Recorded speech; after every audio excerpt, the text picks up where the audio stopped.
Hello, everybody, and welcome back to the GDQ Hotfix. Today, we are going to be doing a special showcase. We are showcasing the Messenger 100%. Before we get into that, just a few quick reminders. Registration is live for Awesome Games Done Quick 2024. If you'd like to attend the event in person, which is January 14th through 21st, you can go to gamesdonequick.com for more information, including attendee registration and hotel booking. Be sure to check out the schedule over at gamesdonequick.com/schedule and let us know what you're looking forward to the most. You can do that in the comments of the YouTube video. You can go to Twitter and add us there, anywhere you want. Also, Games Done Quick is hiring. If you are a business developer or if you have experience in recruiting sponsorships and would like to work for GDQ, you can apply at gamesdonequick.com/jobs. With all of that said, I will hand it over to the runner and the commentary. Let them introduce themselves in the game and talk a little bit about it. Yeah, thank you, Church. So yeah, I'm Stormson. Thank you for having me. Today we will play the Messenger and in the category 100%. And yeah, joining me is Halfling. Welcome, Halfling. Hello, yeah, I'm super excited to get into this run, to get to commentate. I also speedrun the Messenger, including 100%. So yeah, definitely super excited. Yeah, I think we can proudly say that you have the whole Messenger 100% speedrun community in this kind of hotfix, because Halfling and myself are the only active runners of this category right now. And kind of closely tied. So Halfling is the world record holder in this category, and yeah, I'm half a second behind him. But yeah, since we will have a lot of time describing what's happening even within the game, I would say we start with now, and then we can explain the whole thing, what this category is about, how it works, etc. doing the run. So let's see, does it fit? Yeah. Nice. So I will count to 3, and once I kind of confirm the file name, the timer should start. So 3, 2, 1, go. So yeah, Halfling, would you kind of roughly explain what this game is about and maybe also what this category is about? Yeah, so The Messenger is a game that came out about 5 years ago now, I think. It's basically inspired by Ninja Gaiden and sort of ninja platformers like that. You play as a ninja who essentially has to save the world. So this level that we're starting off in is called Ninja Village. It's sort of just like a sort of tutorial area where we learn what you see Storm's doing right now, which is called the Cloud Step. And it's definitely one of the core movement techniques we use in this game. Essentially, whenever you hit something with your sword and you're in the air, you get an extra mid-air jump that you get to use. So we use that to a lot of great effect in later levels to do some really awesome movement. But yeah, so now this is sort of the inciting incident of the game. We've been attacked by demons. And I don't want to get too deep into the lore, but there's a prophecy that there's a hero that would come out of the west and save the village from the demons, and this here is that hero. So we'll see these guys again later in the game, but for now they sort of disappear and leave us to begin our journey. We have to take this scroll to the top of the highest mountain and deliver it to the 3 wise prophets to save the world. Yeah, to the question, does the one contain any glitches? We don't have that much glitches, but we will kind of do some, at least one sequence break later in the game. So kind of reduce like 10 minutes or even more time of the run. And yeah, since the first stage is quite hard, I would try to focus now a little bit, and maybe Halfling can kind of take this. Absolutely. So this stage, like Storm said, is pretty hard. It's called Autumn Hills, affectionately known as Reset Hills, because especially when you're going for top times, it's rare for runs to get past this stage. One of the core things that makes this stage difficult is what you may notice happening with these green turtle enemies. Basically what Storms does is he turns around before he hits them with his sword, and that gives him a bit of knockback, which allows him to propel forward, saving about like 0.2 of a second every time. So that's a lot of time save that adds up over the course of the level, and is definitely pretty tricky. When we dropped into that shop right there, we got another movement upgrade, the climbing claws, which basically give us a wall jump. We also bought some upgrades that allow us to slash enemy projectiles and get cloud steps off of them, which you see already being really useful. It makes it much easier to get through these rooms. Coming up, we're going to take a little damage boost on the spikes. The spikes do 3 damage, so we're in this level and in laters, you'll see we're really careful with sort of how we route our health and trying to maximize those damage boosts that we can do. But now we're already most of the way through Autumn Hills. We get a nice little water section here. Fortunately, or maybe unfortunately, there's not too many water parts of the game. I personally don't like them since this movement is sort of so slow and not as fun. But there are some minor optimizations with sort of pathing and trying to swim in those streams that speed you up for as long as possible to make this cycle at the top of the room. The beginning of this run is going to be almost exactly similar to an any percent run, because we really want to wait to get sort of some of the collectibles when we're backtracking through here anyway during the sort of later Metroidvania game part of this game. So you'll see, like, coming up here, there's a seal, which is one of the collectibles in the game. And even though we're able to get the power seal right now, we wait because when we come back, we have more movement options and it's just faster to get it then. So we will go out of our way to grab a few things here, but yeah, for the most part, we'll be back anyway, and it's faster to grab stuff then.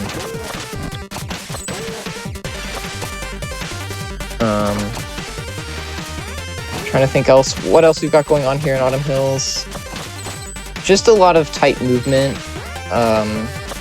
There's a nice little strat where we use a turtle boost to actually give us enough distance and the cloud step to jump straight onto that stump, which is usually the first turtle boost that people end up doing in the run because it's pretty easy, the cost for missing it is low, and it saves a nice little chunk of time. But we're getting to the last few rooms of Autumn Hills. Storm's doing a really nice job there, cutting the corners really tight, and sort of making the most out of his wall climbing ability. We're also coming up here on another shopping section where we want to make sure we have 130 time shards to buy 2 really important upgrades, which are going to be our damage recovery, which lets us sort of cancel damage knockback, as well as the shurikens, which give us 3 projectile weapons that allow us to do this sort of 1 cycle quick kill on the boss that you'll see coming up here. Yeah, let's see if I can get it, especially with nerfs, this can be hard sometimes. Yeah.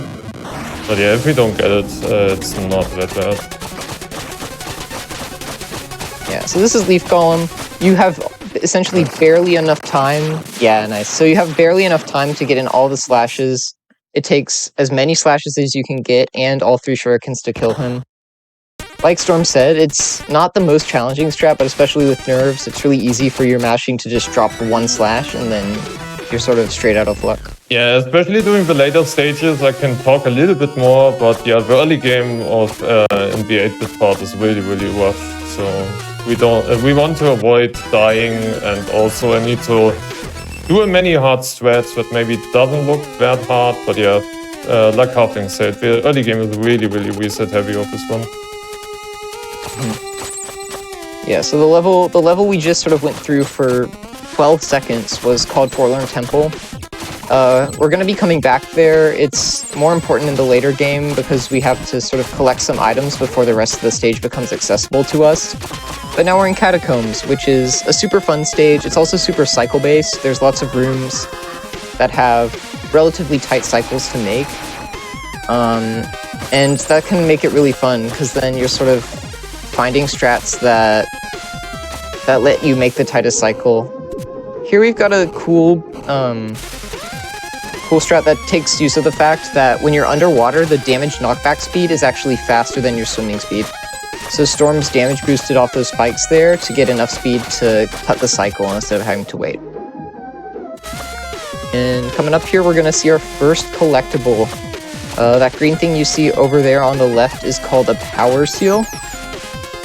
And that's the main collectible, sort of that 100% gets that we don't really see in any other categories.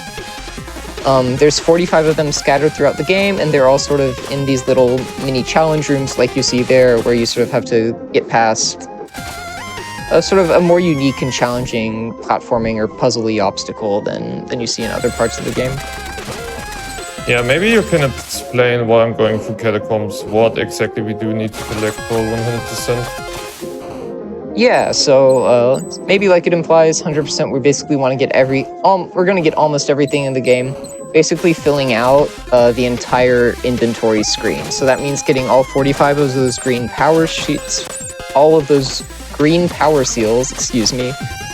We also have to buy all of the shop upgrades, which is going to lead to an unfortunate money grind later in the run, as well as all the movement upgrades, and all the sort of progression items. And a lot of those progression items we do get in any percent anyway, but there's a few of them that we skip in any percent that make routing out 100% a lot more fun. In this room, we go out of our way to get the HP because there's a damage boost later in the level that saves more time than it costs us to go out of our way. And coming up here, we've got a super tight strat. Ah, damn, I missed the timing. Oh, unfortunate. Yep. So yeah, it's a 2-frame trick that we call Badonkadonk. And essentially, if you press your cloud step in a really tight window, you're able to jump over the cutscene trigger for this little fight that we get, and it saves 8 seconds or something. Yeah, which in this, roughly 8 seconds. Yeah. Yeah, which in a 2-hour run isn't so important, but is a reset point for a lot of the shorter categories. We're closing up on Catacombs. This is a fun room called the Monster Vader, where we essentially, it really shows off at an early stage how useful those cloud steps can be to just get a lot of vertical height really fast. Yeah, gonna play it safe here. So for this room we have a strat called Balls of Steel. But unfortunately, if you fail that strat, you die. And yeah, especially in 100%, you want to avoid dying early as much as possible. But yeah, now we have Ruxton. Yes, everyone's favorite boss is Ruxton because it's a 50-50 RNG chance whether you break even or lose 10 seconds on the fight. So here we unfortunately get low Ruxton, which is the worst RNG. Again, loses about 6 to 10 seconds. I can't remember exactly. If you're lucky, he goes straight up to that high platform and you just stand there and hit him and you kill him while he's still up there. But that's still a really nice fight from Storms, completing optimally with that pattern. So yeah, unfortunately, Ruxton feels low today, but we can't do anything about that. But that's Catacombs. So we'll be coming back again, obviously, in late game to sort of pick up some of those collectibles. But now we're on to Bamboo Creek, which is a super fun level. It really sort of gives you the most fun and fluid movement before we sort of go on into levels where we start getting more movement upgrades. And you'll also see we've got more of those water streams that Storms is trying to run in for as long as possible to make the most of his time. Not too much to say here in terms of what we're picking up. We'll grab another one of those power seals in a few rooms, but for the most part it's just a lot of smooth movement, trying to take corners as tight as possible and stuff like that. Here we see a mysterious cloaked figure. I wonder if he'll come back again.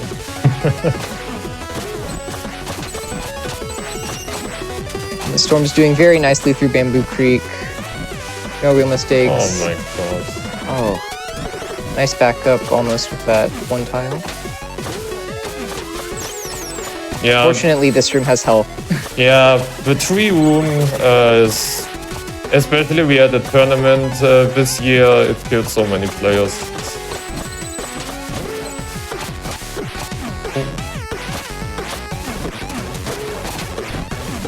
Oh god, I need to get... Oh, unfortunate. Oh yeah. So that room, Yeah, this is PC11. This is one of the hardest rooms in the early game. I wanted to go for a really cool strat, but unfortunately I needed to take the elevator of shame. And yeah, unfortunately it loses a lot of time, but it's fine. yeah, that room has a lot of different variations of strats where you use the projectiles to skip through basically half of the room. But here we've got another power seal. 2 down, only 43 left. Yeah. Getting close. And that's essentially Bamboo Creek.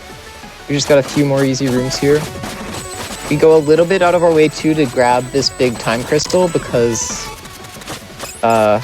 we will be needing lots of time shards later, as I alluded to. So having that is faster than sort of the raid.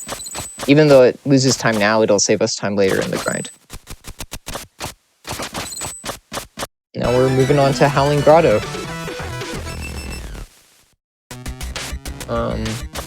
This level, I really like the aesthetic of this level. It's got a cool thing with the green emeralds going on. And it's also where we get our next movement upgrade, which is the wingsuit.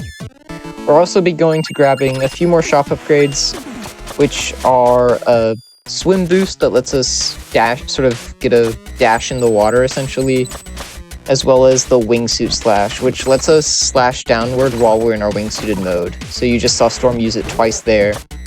And it's definitely part of the movement that you get really used to, and then when there's some categories that aren't able to get the upgrade, and running those categories, it feels like a completely different game because having that downward slash is so important and so natural. You'll see Storms using it a lot. But yeah, Grotto's a really fun level. What we're going to be doing here is basically exactly the same as what happens in any percent run. We don't really go out of our way to get anything. But coming up here, we've got a fun strat. This room is known affectionately as the DK room because it's kind of like a Donkey Kong level where we have these guys throwing down boulders. And we're zigzagging back and forth. Storms here is going for a cycle called DK cycle. It's really tight where we just barely squeeze in front of that last saw. That was very nice. You have to be really precise on how you jump around each corner and turn around because of how airspeed works in this game. So that was very nice from Storms.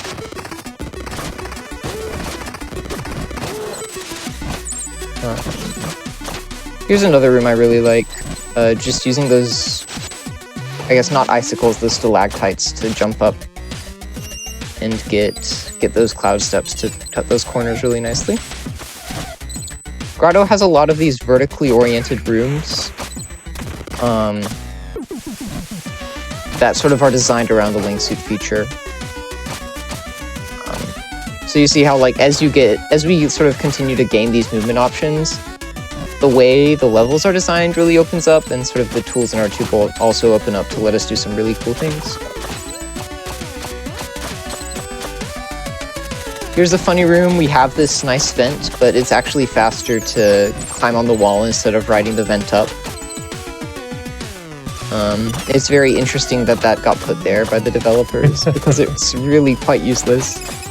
But yeah, I think soon I have a little bit more freedom to talk, etc. So yeah, like we already mentioned, 8-bit is really optimized, and we try to go for many hard strats. And yeah, now coming up is the Emerald Golem, and Hotfix, maybe you can explain what the twist is. Yeah, so this is a boss where it has the central energy core, and we have to learn how to count. We gotta hit it 8 times. And we save the final hit to use a shuriken, so we're able to get up to this top guy as fast as possible and start doing damage on it as quickly as possible, because we have to deal 40 hits, and optimally you're able to do it in 2 cycles, but it's just barely possible to do. So learning to do that 2 cycle is one of sort of the first boss strats that everyone learns, and this textbook demonstration of it from Storms, that was very nice. The phase 2 of this boss is terrifying, especially on low health like we are here, because we were damage boosting. Essentially that orb starts flying up and going around in a random direction, and you have to follow it and hit it 8 times. So that was a very nice fight by Storms, and a very nice pattern that let us end low on the screen so we have to wait less time at the end before we're able to land and sort of get out of the level. The lore here is that he actually didn't want to fight us. He was just playing with his golem, and now he's sad that it's gone. And now is on to Quillshroom Marsh. This land is under a curse where everything is a mushroom, and we also have this peanut butter here that's actually quicksand. Yeah, going for peanut butter boost, shoutouts to Belial. Yeah, so normally you don't want to land in the peanut butter because it kills you. But here's the exception, and normally you're not supposed to know that this lets you go through. You're supposed to find out basically later in the game that this is an accessible area, but we don't care about that. We're going to come on down here and grab an item.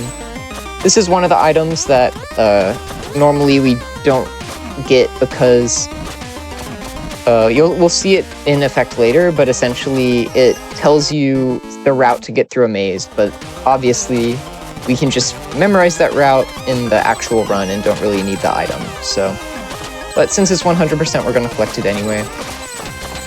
Also in Marsh, this is actually the only time we really come through this level in 100%, so we're going to be grabbing all 3 of the seals that are accessible here, as well as that seashell item, so... 2. There's only 2? No, 3 seals, dear. but we're grabbing 2. The last one is later. Oh, that's right. So we'll be grabbing 2 of the seals in Marsh here. I forgot. I'm forgetting the route.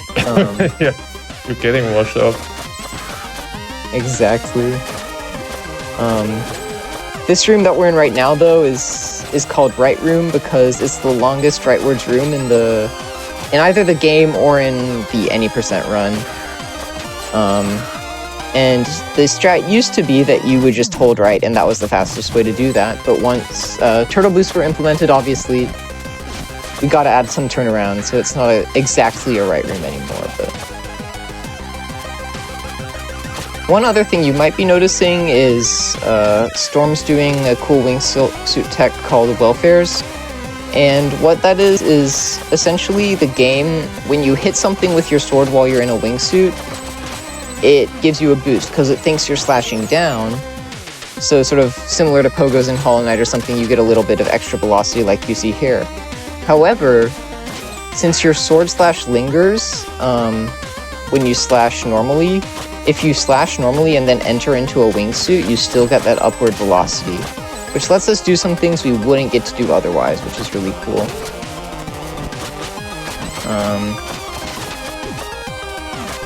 Here's a room that's got some tight movement. At the beginning, Storms was going for a strat that would let him get the first switch to open that first gate. That's a very tight strat to get. But fortunately, if you miss it, it still just breaks even with the sort of the safer, more normal strat. Bully room, let's say. Getting bullied in the bully room, yeah. Here we do a nice little damage boost. We boost on that fireball and use the invincibility frames to get through those spikes, because the spikes do those 3 damage points, so we don't really want to have to hit on them, and we don't have the health to do it. And we get our other seal from this level. From a question in chat, yeah, this will not we will not play the DLC because that would take too much time. Yeah, 100% to get everything in the DLC takes about 30 minutes. Yeah. So it would extend the run quite a bit.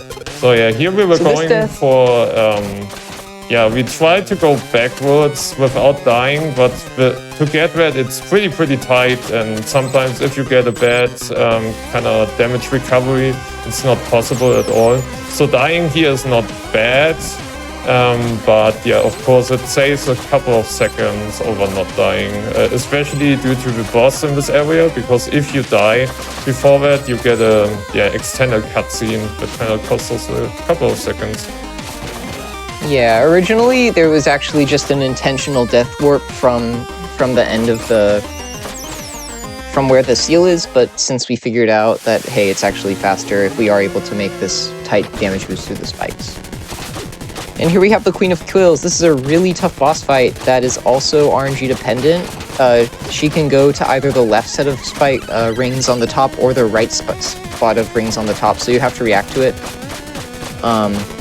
Here we get a left pattern, and Storm's doing a really nice job getting a one-cycle kill. Spinless green. Nice. Yeah.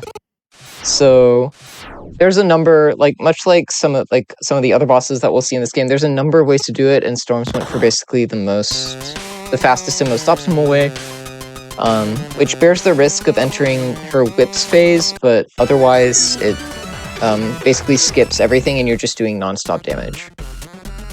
Now we're on to Searing Crags, which might be my favorite level in the 8-bit portion of this run. It's where we get the rope dart, which is sort of the fastest and coolest movement item.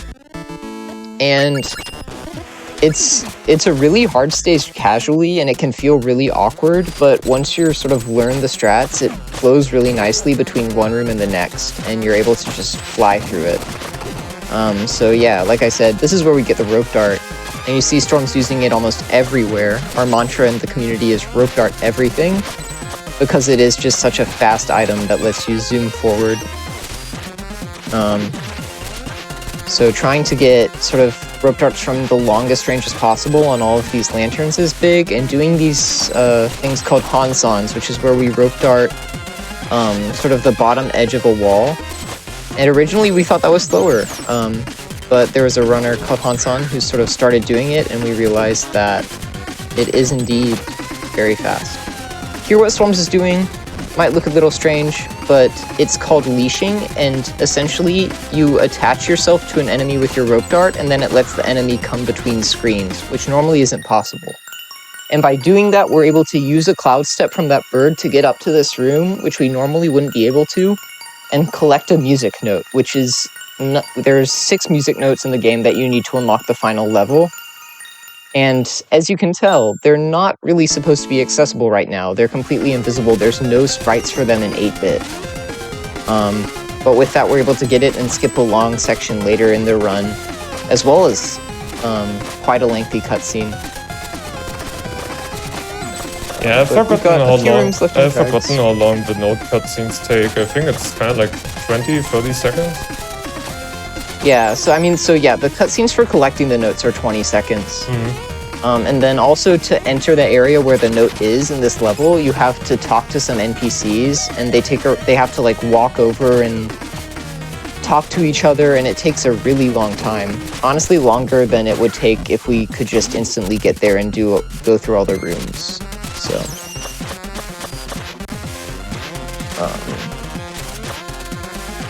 coming up, we should see something called a teleport. Very nice. So that was not in fact a splice. What happens is when enemies die in this game, they don't actually get deleted. They get sent to an area called the graveyard, so that if another enemy of the same type spawns in, it's actually just like the exact same enemy. So when you kill an enemy at the same time another spawns in, and you're attached to it with your rope dart, you get teleported to the new location where the enemy spawns in. Anyway, though, this is the boss Colossus's, and it's the most RNG heavy boss in the game. Each of the guys has essentially 3 patterns they can choose, and depending on that, the fight can vary in length by 20 seconds. Yeah, this is a really awful pattern. Yeah, we're getting these team attacks where we have to sort of wait for them to go all the way along, up and down the screen. And you have to take both of them down to lowest HP possible, to like 0 HP before they sort of fail and the fight ends. Yeah, unfortunately, that was, like I mentioned, it was a really, really bad pattern. Probably around a minute even worse. So yeah, due to this, this is also a really heavy reset point, unfortunately, in the run. And now we're coming to Glacier Peak. Yeah, the Glacial Peak's another fun level. Similar to Searing Crags, where we just get to use the rope dart in all of its glory. You see Storm's doing something at the beginning that's called rope dart climbing, where as soon as we jump off a wall, we use the rope dart to attach back to the wall again, which lets us climb up a wall faster than if we were just using normal wall jumps, which is a sort of another cool thing that the rope dart lets us do in our arsenal. But this level's just a lot of fun to run and a lot of fun to optimize because every screen has so many different strats and so many different ways to go fast. And by sort of using the rope dart to its maximum potential, it really lets you show off sort of all the movement abilities you've sort of gathered and accumulated up to this point. And a lot of runners, like, this is the level that makes them want to run the game, like either playing it casually or seeing it speedrun, or sort of learning the strats and seeing sort of the potential that there is in this game for awesome movement. So this is another level that you just sort of fly through. Oh my gosh, look, it's this guy again. Wow. Anyway.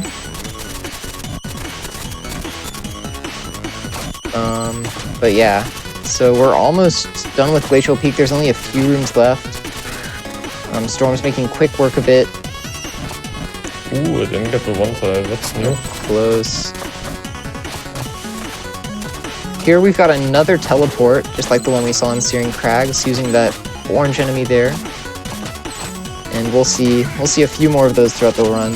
It's such a cool quirk of how the rope dart works and how entities work in this game. It's super awesome.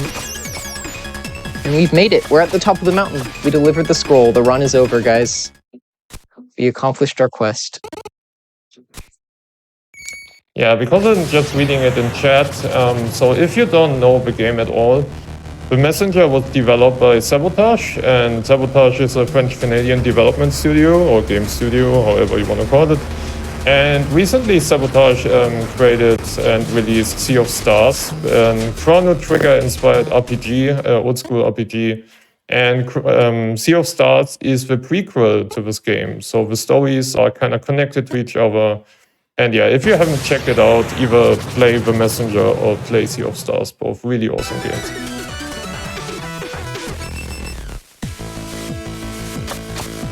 Alright, so this is Tower of Time, or the Tower of Tears. It's a really hard platforming gauntlet. We have these lasers that deal 4 damage, lots of spikes. We've also got this new mechanic, which are these blue crystals that sort of turn us into a ball. But while I say that, this is Hail Mary. This is a really hard strat where we damage boost off a laser and off of a projectile to just get through that room and save 8 seconds. But as you can tell, there's a lot going on in the stage. Lots of different obstacles and enemies. Crushers, spikes, lasers. Here we're backtracking. We grab that checkpoint so we can do a death warp. And then we're coming back where we're going to grab a seal. Since Tower of Time, we don't really come back to at any point later in the run. We're just going to grab all of the steals that there are to get here while we're in the level. But like I was saying, we have these blue crystals that let us travel in an orb sort of between 2 points, and then there's also pink crystals that when you hit them, they open a gate or something, but then you have to race against the clock before it closes again.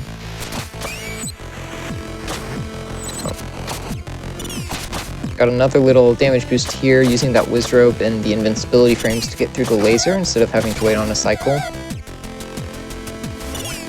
The whiz ropes are one of the most annoying parts of this level because the way their projectiles behave is really annoying, and they also sort of spawn and teleport in a completely random fashion.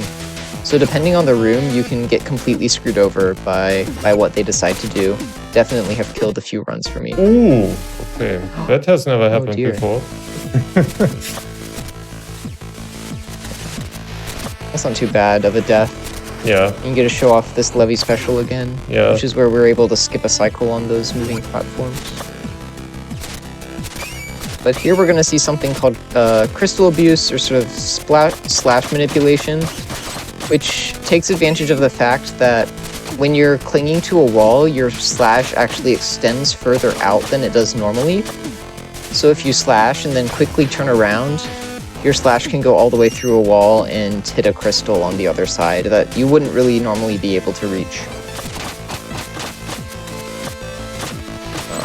Got another time shard here with a cool strat, I think, right? That lets us skip.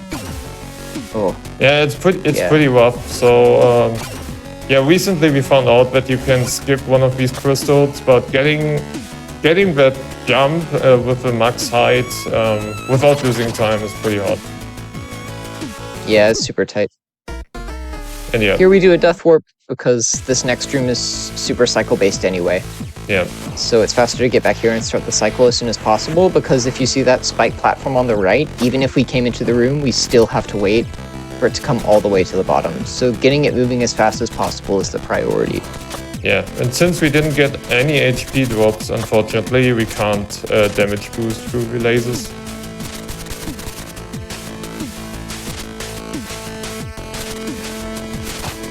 After this point, I think Tower of Time sort of starts to cool off. For some reason, most of the hardest strats are at the beginning of the level, and then at the end there's just a few little platforming sections, but definitely the most nerve-wracking parts of the level are at the beginning of it. Damn, the game is really kidding me today. Oh, going over the top. Yeah, here we're going over the top because normally it's faster if you can get it. Unfortunately, due to that, I'm quite low now in HP, so I will skip on the damage boost that we would do in the kind of upcoming room. But yeah, since this is a 100% run, it's not worth the biggie to skip that. Yeah, the most important thing for this run is just being able to be consistent, especially in late game when you're, an hour and a half, 2 hours in, and being consistent on your movement and not making major mistakes is the sort of the best way to handle the run and to be as fast as possible, rather than going for crazy strats at the beginning.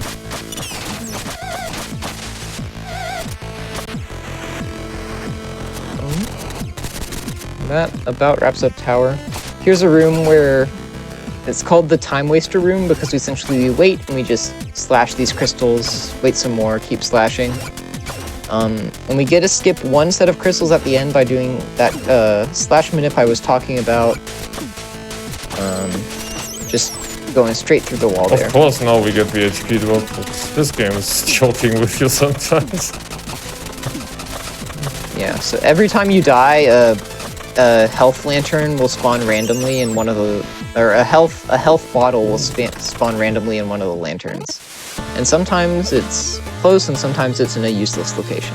Yeah, I wanted to go for a strat called laser skip, and if you do it with the correct height, you can completely skip the lasers, but unfortunately I touched the lasers.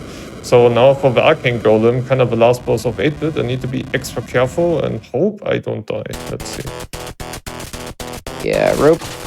Normally, you'll see we're taking advantage of rope dart iframes on this guy's sort of necklace, the Arcane Golem's necklace, but if you get out of this pattern, sometimes it's inconsistent on whether it gives you the iframes or not, as you see there. So you see Storm's being careful, trying to stay at the top, but that's unfortunate. Yeah, that was stupid. I got out of rhythm, unfortunately, and that led up to the death. But I kind of got it covered already, but getting boosted to the right completely threw me off, and yeah, led to the death. But it's not that much. Yeah, it's not that troublesome to die.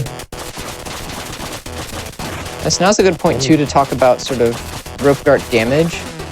You'll see Storms slashing and then rope darting, because every time you rope dart an enemy, you also slash it by default. So essentially Storms is getting double his money on damage, which is another really nice feature of the rope dart, using it in combat to maximize the DPS that you get. And that's the end of the 8-bit run. Yeah. But obviously we're running 100%. So this is kind of like, yeah, like Hotfix said, most people only play 8-bit as the main speed category, and 8-bit kind of ends once you kill Arcane Golem or beat Arcane Golem, because you don't really kill him. But yeah, now we are going into the extended part of the game that I really, really like. I really love, especially the second part of the game that we also can show off today. So I'm really excited about that.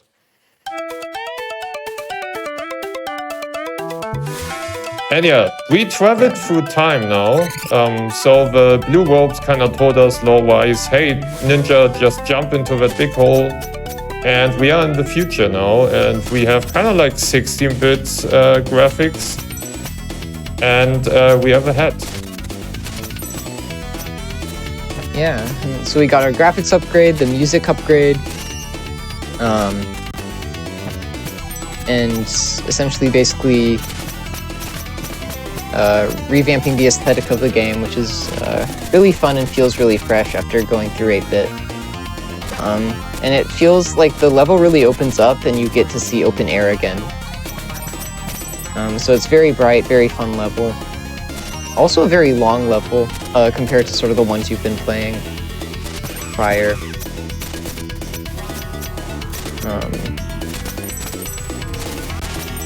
The main thing here is just same where we're using those movement mechanics we're learned, and the platforming is getting a little bit harder, adding in a few more spikes and making you be a little bit more precise with your movement. Yeah, there was normally you have a damage boost there through that room I just passed, but since I died at Arcane, I'm a little bit cautious now not to go for so many crazy strats. Because dying in this game can be really a disadvantage. Every time you die in this game, you have this small demon called Quabble following you, and Quabble kind of steals your money for a certain amount of time, and that can really throw you off in 100%. And yeah, we are getting followed by a weird sky serpent, I think. Yeah, we'll see him a few more times in this level, and we can talk about sort of what his deal is. Here's a fun strat: we reset the room so that we can destroy the block and make the cycle, because the cycle resets when we leave the room, but the amount of damage we've done to those breakable blocks doesn't. And here we're gonna get to see some more of those teleports. There we go, nice. Cloud Ruins, since there's so many of these Manhattan Banshee enemies, there's lots of opportunities for teleports. We've got another one coming up, in fact, so. This is a really fun level to try to optimize, especially since 8-bit is the most popular category. This level doesn't get played as much, but there's a lot of really rich movement that's going on, so it's always nice to get to show it off. But here we have the Sky Serpent again. If you touch him during these platforming sections, you actually die instantly. It doesn't matter how much health you have. Also, even though the camera is locked, you actually are able to go outside the bounds of this auto-scroller. So it's super risky because you have to have the layout completely memorized, so definitely not marathon safe, but sort of towards the ends of some of these you might see Storms go a little bit further off the edge of the screen because he knows that there's no more opportunities to fall into these pits. If I don't jump into one of those. But yeah. You more or less have the layout of them memorized, but sometimes it can still be a little awkward with getting around stuff. Here Storms does a cool strat where he jumps up respawning this enemy so that he's able to get down into the... and use it as a rope dartable target. Here's another little seal. This one is another one where we don't actually strictly have to get it here. We could be going back around, but just force of habit or something, but everyone always just gets it the first time through. It's a nice little relief, I guess, from doing all the normal platforming. And here's our friend again. And Storm's mercilessly killing the red Kappa. Yeah. We need to save the frames. There's some funny lore if you go and actually read the dialogue that if you don't kill him, he'll actually fall down into one of these pits, and there's lore that he fell down into the underworld of the game. Wasn't it Bridge Room? I think it was Bridge Room. Was it? Oh, is it from one of the close room ones? Yeah. Okay. I think it was Bridge Room, but yeah, I can be wrong. That was kind of before I joined the community. I'll trust you on lore here, since you are the one who has played Sea of Stars. And here's the Sky Serpent again, and he's also going to be the boss of this level. Of course, Here Storm's going for a manip called Ballfred, which is where the boss gets essentially locked into spiraling around one position in the screen, and you're able to do a bunch of damage.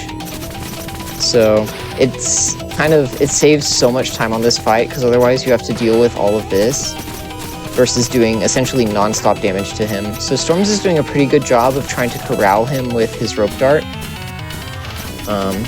This is a really hard boss, especially casually. And he speeds, as he gets lower on health, he sort of starts speeding up, destroying all the ground. We should be almost done with the fight though. When you don't get ball Fred, it's really annoying to deal with all these patterns. Yeah, and all these patterns are completely RNG. So it's completely RNG what Manfred, Ballfred, Fred, Sky Serpent is doing. And yeah, if you don't get Ballfred, the setup is pretty specific, so it was kind of unfortunate that we didn't get it. What was it like? 30 to 45 seconds, right? Kind of depending. Yeah, it's a massive time save to get it. And yeah. But here's our friend again, who's actually the demon in disguise, who's been following us throughout our whole journey. And he sends us down to the underworld. It's another cool level that takes full advantage of the 16-bit aesthetic. And I also really enjoy the platforming in this level. And also the music is a banger in Underworld. Yeah, the music, the Fanta, like we got everything's going for this level. Is in fact lava though, which is another insta-kill, so we're really going to be trying to avoid it as much as possible. We also get these little demon head things that are sort of fun. When you hit them, they sort of swap out with all the other ones. So you get some fun sort of platforming sequences. Their Storms damage boosted on spikes so that the lava did not damage him and he was able to run through the lava and save some time on that cycle, which is a cool little strat.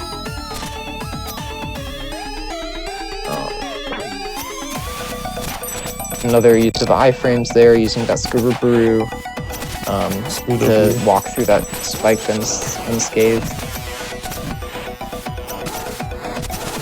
Yeah, Underworld is a pretty scary level, to be honest. I don't go for every hardcore strat, but especially this damage boost that it just did is so scary in your attempts.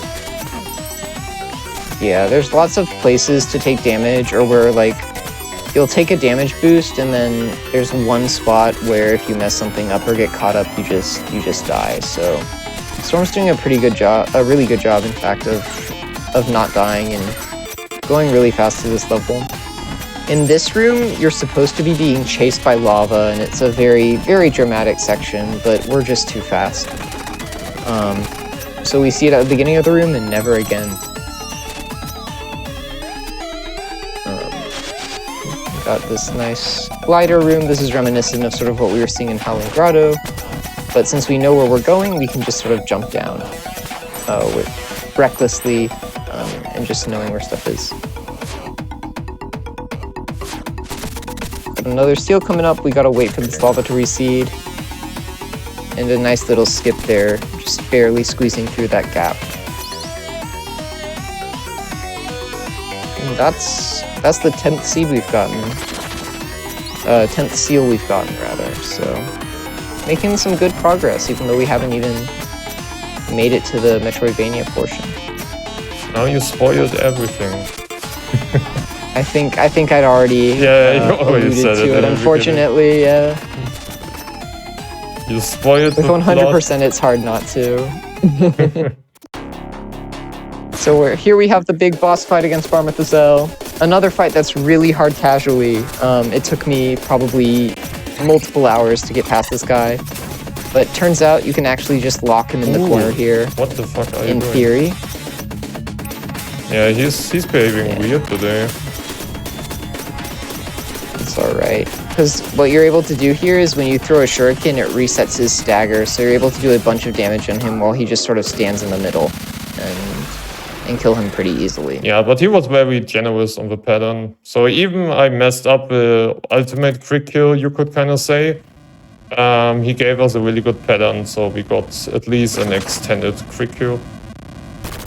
And yeah, lore-wise, Barma wants to kill us, so that's why everything explodes. We are kind of falling down into the lava. And luckily our friend, the Sky Serpent, aka as known as Manfred, is rescuing us. Yep, and this is a really fun part of the game. We get a 2-minute cutscene with some amazing music, probably one of my favorite tracks, which is too bad that it isn't during a level, only during this cutscene. But it turns out that we were the Western hero all along.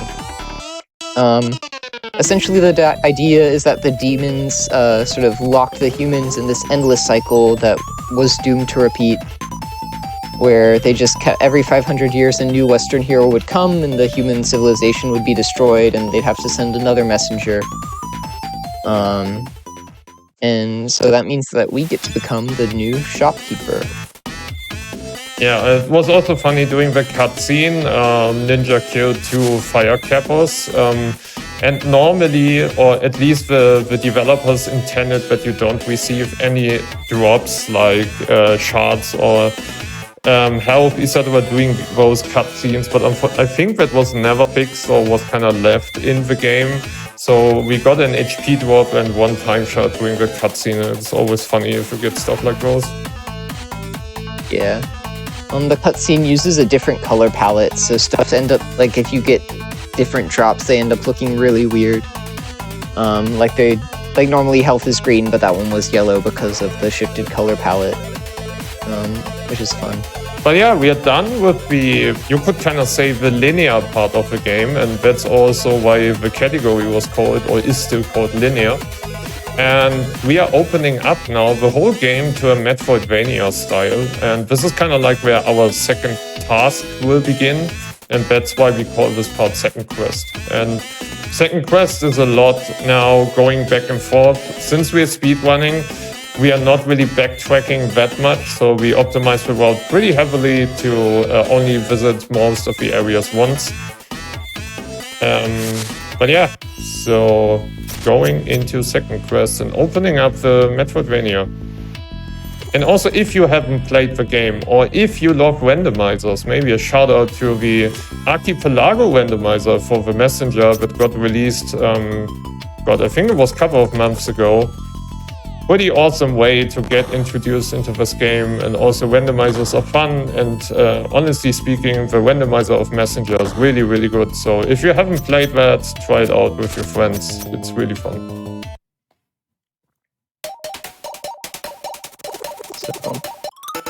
Yeah, so Second Quest is where the routing really opens up. We get a lot more options for sort of the order in which we want to do things. We also find out that the scroll we've been carrying the whole time is a map, which obviously we don't really need that much. We've got everything figured out where everything is, but we get chastised for not trying to look at it sooner. Here's something we saw a little bit earlier in the run, and unfortunately taking damage there, but you're able to actually extend the boost you get from the water boost out of the water. Which lets you carry the momentum in the sort of what we call yeets. Going super fast, flying through the air, using cloud steps to extend that momentum. Now what we're coming up on is not even an intended way. Here we use that enemy to get a cloud step to jump backwards into this extended section where we gather the Key of Hope.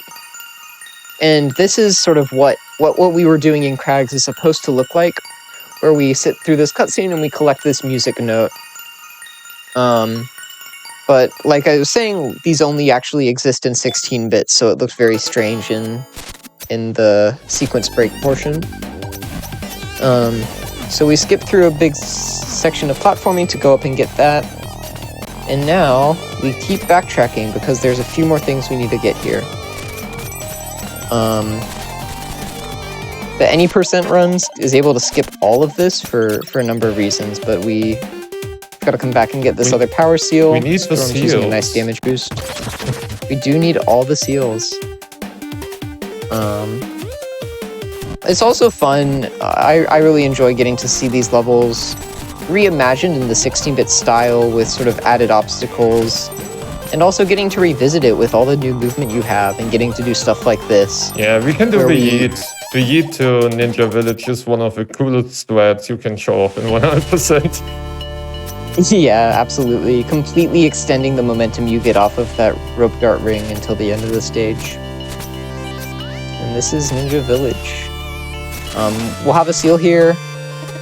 We also have to talk to the Elder to collect the Astral Seed, which I'll talk about more. We also see this tech called Time Portal Yeets. Yeah. Essentially what happens is you rope dart a wall through a time portal, which gets you going at the speed of your rope dart, but then when the time changes, the wall no longer exists. The wall no longer exists. So you just keep flying at that super high speed through that time portal, which lets you do cool yeets like skip over the entire level like that. And it only shows up a few times in the game, but it's such a fun little exploit, I guess, of the way the game works. Yeah, also shoutouts to Ninja Village 16-bit, such a cool soundtrack. But yeah, that was Ninja Village. We'll be back.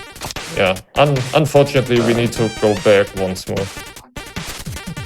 Yeah, so that Astral Seed is the sort of the bane of the route in 100%, because we have to take it somewhere else, wait for it to grow, and then bring it back to that guy in order to get another item that isn't even necessary to complete the game, but it's a box on our inventory, so that means we have to get it. But now we're coming back. We got that stuff. And correct me if I'm wrong, Storms, but I believe Glacial Peak is next, Yeah, right? exactly. We are coming to a big sequence break. Yeah, it'll have a super cool trick coming up. And we also get to bask in the glory of 16-bit Glacial Peak. This is a really fun... Again, like this backtracking movement can be really underestimated, but there's lots of cool things you can do with it. And just backtracking through these rooms. And enjoying the 16-bitified soundtrack and aesthetic. We're also going to have a few seals to pick up. Most of these we could have gotten the first time through, like I said, but it's just faster to get coming back this way, especially with sort of our more exciting movement.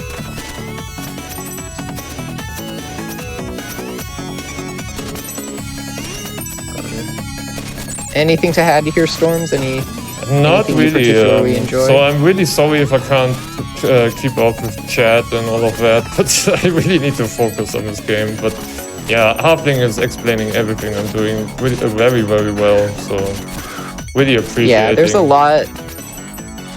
lot going on in this run, and keeping track of where you are, and if you're not paying attention, it can be really easy to forget to go out of your way to grab a seal or grab an item that's going to become super important later on. But that being said, here is that sequence break, a trick called Leashless, which uses the lingering slash. Oh, that was close. So we're using the lingering slash to get an extra cloud step from what we would normally get. Essentially, we jump and then drag the tail end of our slash through the lantern, and gives us barely enough height to slash that crystal and get a cloud step. Normally, we have to go collect an item, then talk to a character, then come here, and that character is going to break the lanterns for us in the 8-bit time zone, and we have to change back to 16-bit to access Manfred. So this is definitely much faster. It saves a lot of time, and it lets us come through this area a lot sooner, which is useful because this level lets us get a lot of time shards to buy some super important upgrades for how this category is rooted. So this is the Elemental Skylands. We're reunited with our friend Manfred, and we have these auto-scroller sections where we've got a bunch of enemies, and like I was saying, these enemies drop a lot of time shards, as you can tell. So being able to do this level when we do it is super important, because then we're able to have the money to buy health upgrades that let us do a few little sequence breaks later. that being said, that's a double-edged sword because we also have way less health than you'd sort of expect us to have at this point in the game. So there's a few points where it becomes really difficult and there's lots of spikes and things like that. And you got to be really careful with your health and how you're managing that. This level's going to have three, how are they called? 3 power seals that we're going to grab. This is the first of them. And this is, you'll notice that the sort of world in the Metroidvania section is going to be split up into 2 parts, which are the levels we've played before, where we're doing lots of backtracking rooms, grabbing seals off to the side, and we're basically using those to travel in between levels like Skylands, which are more linear experiences that, because we didn't go through them in 8-bit, it opens up the design for the developers to have a lot more sort of intricate rooms and movement that require full use of the skills we've learned up to this point. So Skylands is one, and we'll be seeing a few other sections like that later as well. So it's nice. I really enjoy having that balance of areas like Skylands with some tricky platforming, and the parts where you're doing more of a traditional 100% part where you're going back through zones and collecting items and sort of doing that sort of cleanup style. So I really like that mix that we get in the Messenger. Yeah. That's also one of the main reasons why I really enjoy 100%. It's a really draining and exhausting category because you need to do 2.5 hours of really tough movement. But on the other hand, just seeing all of these areas, experiencing all of these areas is super fun. And yeah, speaking of the experience, oh, go ahead. Sorry. Just wanted to say, and the movement is so satisfying once you can go faster and faster. So, I guess I haven't really explained the layout of this area. The first Skyland, there's 4 islands in the sky islands, and each of them is basically dedicated to a single of the 4 elements, so earth, air, fire, water. There's a nice damage boost to skip all of Earth Skyland, essentially. So we did air first, which had lots of flying enemies, lots of sort of air jets, stuff like that, lots of like glider movement. And there we have Earth Skyland, which is got lots of ground enemies, the boulder douches, the Scoobaroos, stuff like that. And essentially in each of these Skylands we have to destroy those element generator thingies, which Storms was just past with those sort of green lanterns. So it's pretty linear in structure. You sort of are forced to go in this order, and doing these sort of Manfred combat spots. I'll use this as an opportunity to talk about Out of Bounds as well. Like Storm said, this is a mostly glitchless run, but you do see things like leashing and teleports that are sort of maybe a little more glitchy. The main other sort of glitch rule set in this game is Out of Bounds, which sort of allows you to clip into walls, and actually in that category there's ways to skip past these auto-scroller sections by flying past the edge of the screen. So I really enjoy doing Out of Bounds runs. They don't get as much love as the no Out of Bounds, because it is a little bit of a higher skill floor to learn all the clipping techniques, and you're also usually lower on health and lower on resources. But definitely a really fun side of this game that I just wanted to take the opportunity to shout out. Yeah, and of course, here's Water Skylands. And of course, you also have NG+. Maybe you can elaborate. Oh, yeah. Okay, I got completely off the cycle. Nice. I shouldn't talk and play. Yeah, so speaking of rule sets, this game also has a New Game Plus category, which is where you start the game with the rope dart, the wingsuit, all of your movement options, as well as a bunch more XP, which lets you do super cool, a lot more damage boost strats, lots of interesting movement in the stages. And that's sort of, so most of the runners run New Game, so just normal from a fresh save file and doing no Out of Bounds runs. But there's also a lot of other options and play styles depending on what you prefer for the game, so definitely something for everyone. This is the Water Skylands, so we get lots of water, these water-themed enemies. we're really seeing how nice it is to have that water dash. It lets us go quite fast.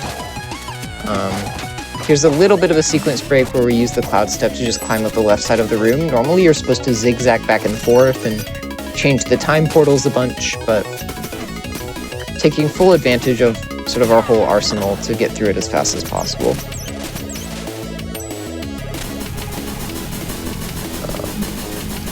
You'll also notice, like, these fireballs,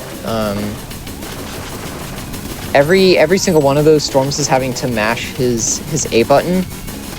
But there is something he's doing where, for some reason or another, if you press at in a very particular rhythm, each press will actually emit 2 fireballs.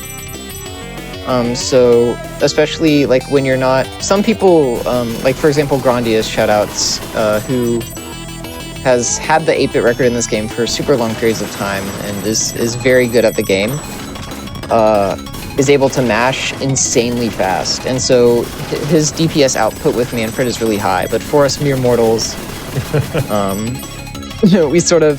we have to resort to some of these other strategies to get through these sections, killing all the enemies and mostly unscathed. So you see, we went... Our shard count went from around 600-ish at the beginning of the section to now being well over 1,000. So definitely those shards are going to come in handy and are an important part of the run. Yeah, and finally the Fire Skyland. We see these fire kappas, we see the fireballs, the lava, everything's hot here. And we got one final power seal from this zone. This is a room that confused me to no end casually. I did not know how it was supposed to be. Yeah, me too. Some of these sea rooms are pretty hard casually, to be honest. Yeah, but making quick work of it here. And here's that last generator room. That's some nice movement there. Those 6 lanterns are arranged super awkwardly, so it can be kind of easy to get tripped up by them, but Storms knows exactly what to do.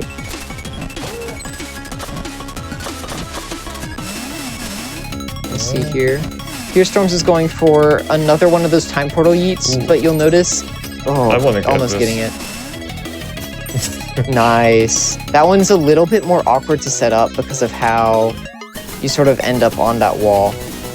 And you have to, like, emit your rope dart and jump above and attach to the wall at, like, the perfect moment. I'm not sure how many frames of a window there is, but it's really tough to get it, and especially to get it as fast as Storms did, so.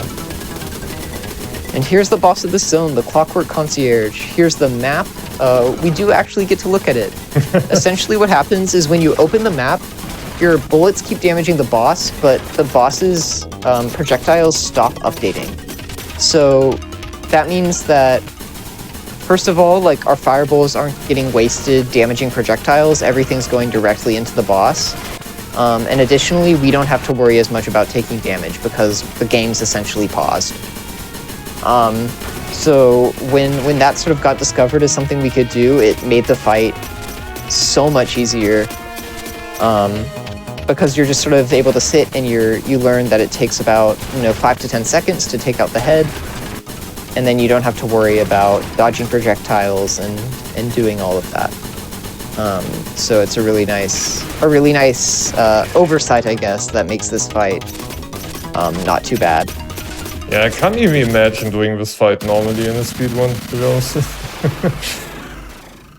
Yeah, it's pretty rough because you have to get up really close to the boss, which means you're really vulnerable. So you're barely able to do you usually end up on 1 or 2 health at the end, and it's really hard to complete without dying. But anyway, here's our 3rd of 6 music notes that we need to collect. This is the key of Symbiosis from the Clockwork Concierge.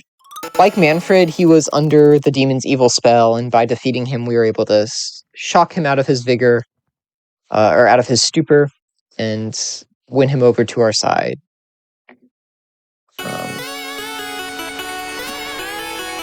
We also learned that Manfred wants to be a butler, and the Clockwork Concierge offers him a butler internship, which is very nice of him to do so.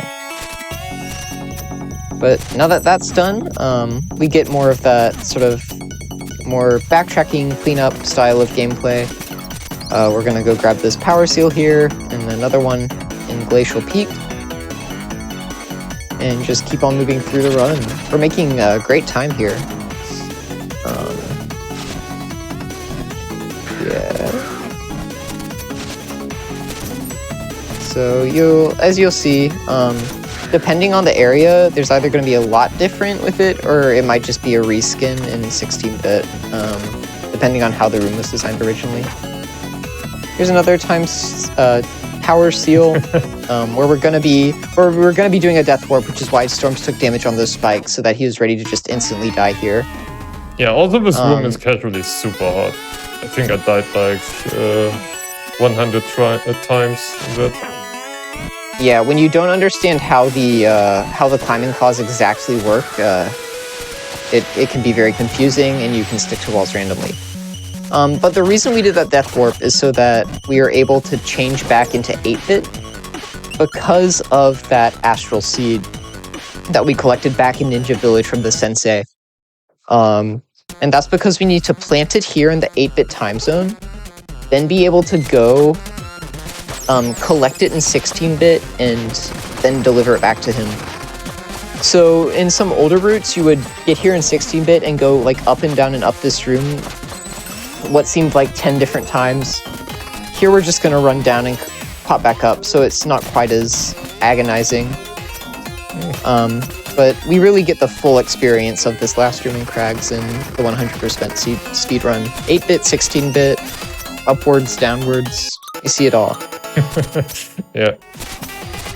We also grab another item called the Power Thistle from them. That's normally the way that you access the note that we got in Crags, the key of strength.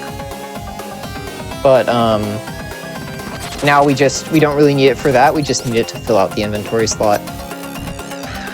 There's another power seal where you gotta use those rocks to get a cloud step. That looks really tricky, but you can actually just hold left and spam slash, and that'll get you through the room.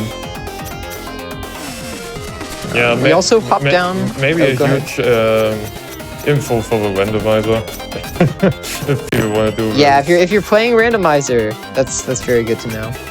We ran down and activated the portal, I should say, for Searing Crags, because we're gonna want to come back here.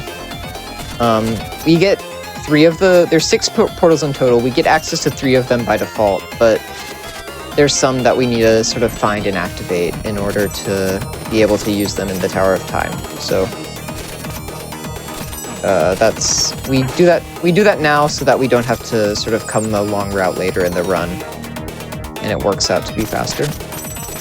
Grabbing some more time shards, always good. To cut down on that grinding at the end a little bit. And you'll see here, this is where we got that note at the beginning. We don't need it now, obviously, and we can just keep on falling down through the level.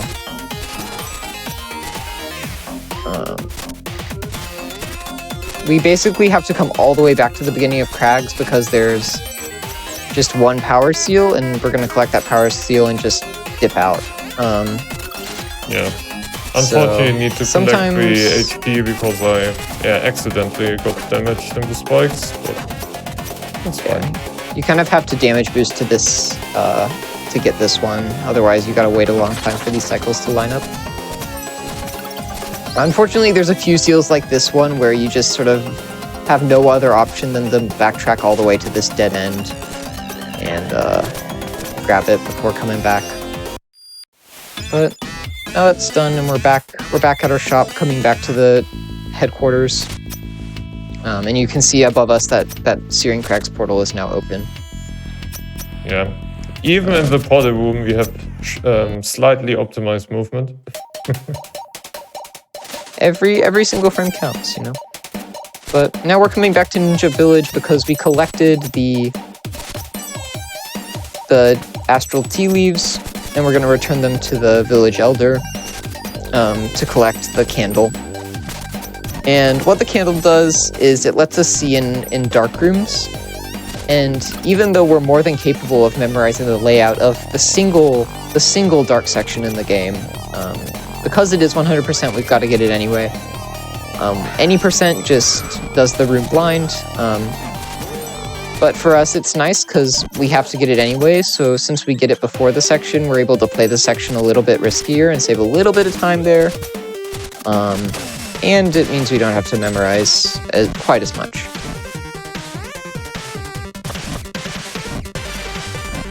But, so this time we're backtracking through an 8-bit because there's an extra time portal. The first time through, we were here in 16-bit, if you'll remember, because we wanted to get up and access that power seal.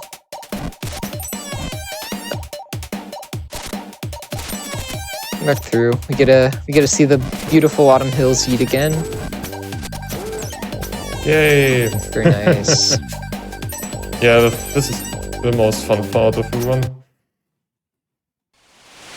Yeah, it's always fun to get to do that movement, and 100% I think definitely has more of it than any other category. Yeah, for sure. Go. And yeah, maybe if people are wondering why do we play in Chinese, so this is simplified Chinese. It doesn't really save that much time, so the language is kind of, what is it in the whole run, maybe 2, 3 seconds. I think it might be even less than that. Yeah, so it's because we have the auto text skip now. Yeah, so it's not that much important which language you're playing on, but yeah, since we want to have those extra seconds, of course we try to use it.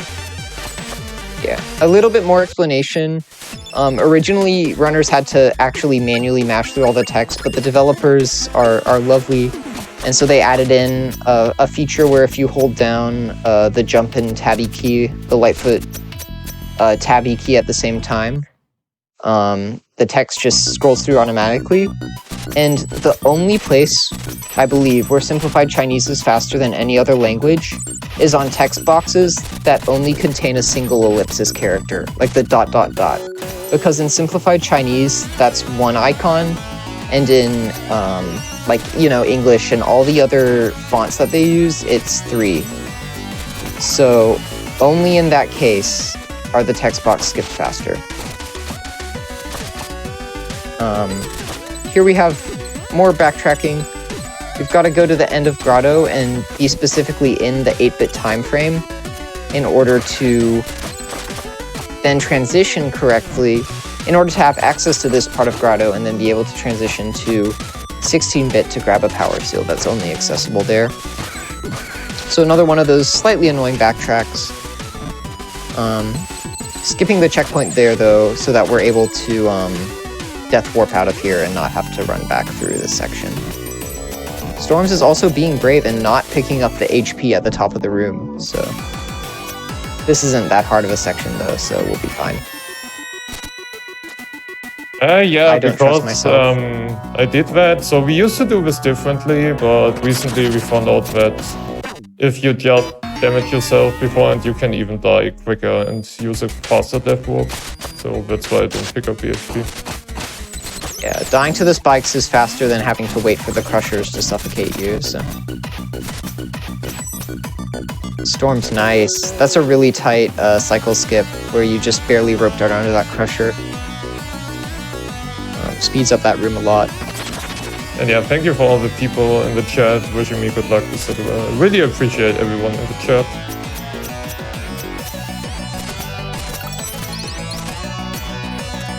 Yeah, absolutely. And I'm trying to keep an eye on any questions that people may have. I know Storms also is too. Yeah, you definitely have more time than me to look at those questions. So. Yeah. Now we're running to Quillshroom. Like I said, because we want to be able to get that last seal that I erroneously said was going to be grabbed the first time through. It's only accessible in 16-bit, so that's why we're going to be changing the time here. It's always nice to catch the 16-bit soundtrack though. Especially in Quillshroom, I think I prefer it to the one we get in 8-bit. Yeah, Just a lot. It sounds a lot cleaner with cooler sort of Yeah, instrumentation. the 16-bit version of Quillshroom is a banger. That is a really a banger.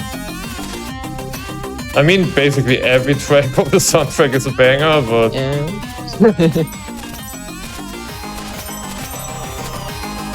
Go picking up this seal. yeah, let's see if we can get And the that's- fast step walk. Yeah, nice. Nice. And we're just dipping right back into Grotto. And the only reason that this is remotely viable as a route is because we're able to jump out of the water here and get sort of these yeets. Otherwise, that current is just way too strong. Now we're coming up on another sort of more linear section of the late game. But first, we got to get through a bit more Grotto. And enjoy another banger of the soundtrack. Yeah. Yeah, really Have we hit the? really we're shout waiting on out the hay still. to Rainbow Dragon Eyes, aka Eric, who also did the soundtrack for Sea of Stars. So yeah, Eric is a really amazing music composer. Absolutely.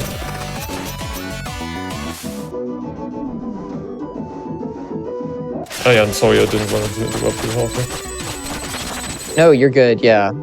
Absolutely. Shoutouts to Rainbow Dragon Eyes for this soundtrack. So now we're coming to the underwater maze, and if you can remember all the way back, 20 minutes into this run, an eternity ago, we picked up that seashell, and that seashell lets us see these little sparkles and also hear the song of the sunken shrine.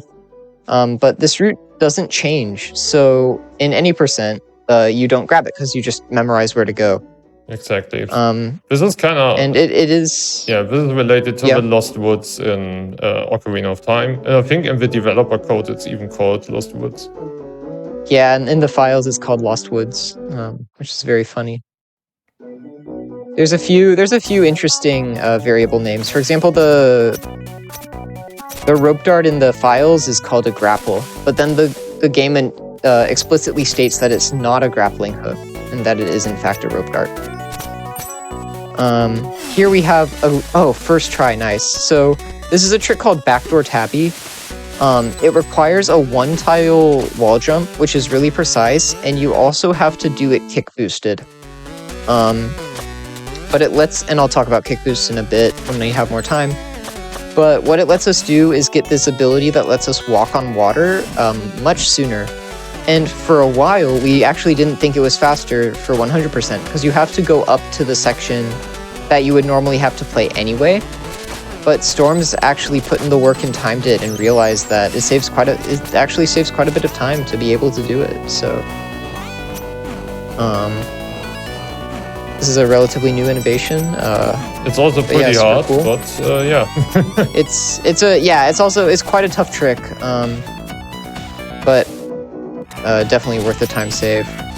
This level, though, Sunken Shrine, might be my favorite level outside of sort of in the second half of the game, into the second quest portion. I love the soundtrack, I love the aesthetic, and I also really like just the level design and getting to use this water boost ability to sort of make the most of these cycles. And it's also a really fun level in Out of Bounds, because you're able to skip basically everything in a really cool way. But this level has 3 power seals. This room is really annoying, because the one thing about the Lightfoot Tabby ability is that you have to be moving on the water in order to not sink below it. So that means like you're not even able to turn around, because when you move from left to right, there's like a single frame where your velocity is 0. So the game drops you down below the water and hits you into the spikes. So that can make rooms like that one Storms was just in pretty awkward. But he did a really good job there. And with a Death Warp, we're back onto the main course of the level with another yeet. And this level, basically you have to... If you've played Sea of Stars, you'll know there's the 2 main characters. Correct me if I'm wrong, Storms. who are the sun and the moon. Yep.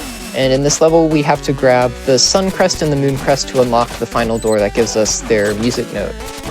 So we just did the right side, which is the moon half, and grabbed that crest from the little pedestal there. And now we'll be moving on to the sun side. So you're able to do these in either order. For this, it's faster just because when we grab Lightfoot Tabby, we're right at where the entrance to the moon half is. So that's why we do it in that order. So you got a little bit of a puzzle here. You got to go back and change the time to get access to the rest of the area. And Storm's saying no to the moving platform, taking this damage boost. This is a little sketchy, but we're all good.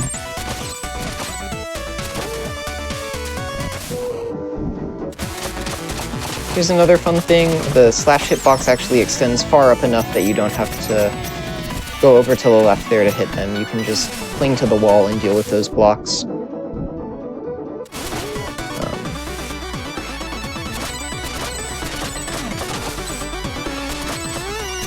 Coming up, we've got another little seal here. We've got to crouch down and use that stream to push you into the room, which is a fun sort of way to make use of that mechanic, which I really like. Storms, in fact, is good at the video game. He's taking this damage intentionally because we've got another death warp at the end of this room. So he's just getting as low on health as he can so that he doesn't have to wait it out as much at the end of this room here. So we'll have to grab the spikes twice, but... Yeah, going through here with 1 HP is really scary. Yeah, with all the enemies, and their patterns can be unpredictable, especially with the bats and the banshees. We're basically now done with the sun side of Sunken Shrine. So we've got the two crests. We still have to go up and grab one more seal in the Lightfoot Tabby section. So we'll see that now. And it's towards the end of that section, but the last room of the section takes so long that it's still more worth it to do backdoor.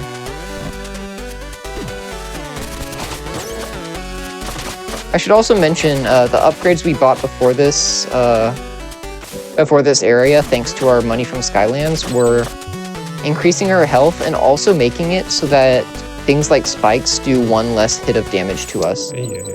So in a level like this where we're damage boosting a lot, like, it opens up so many more possibilities for strats and time save that we can do.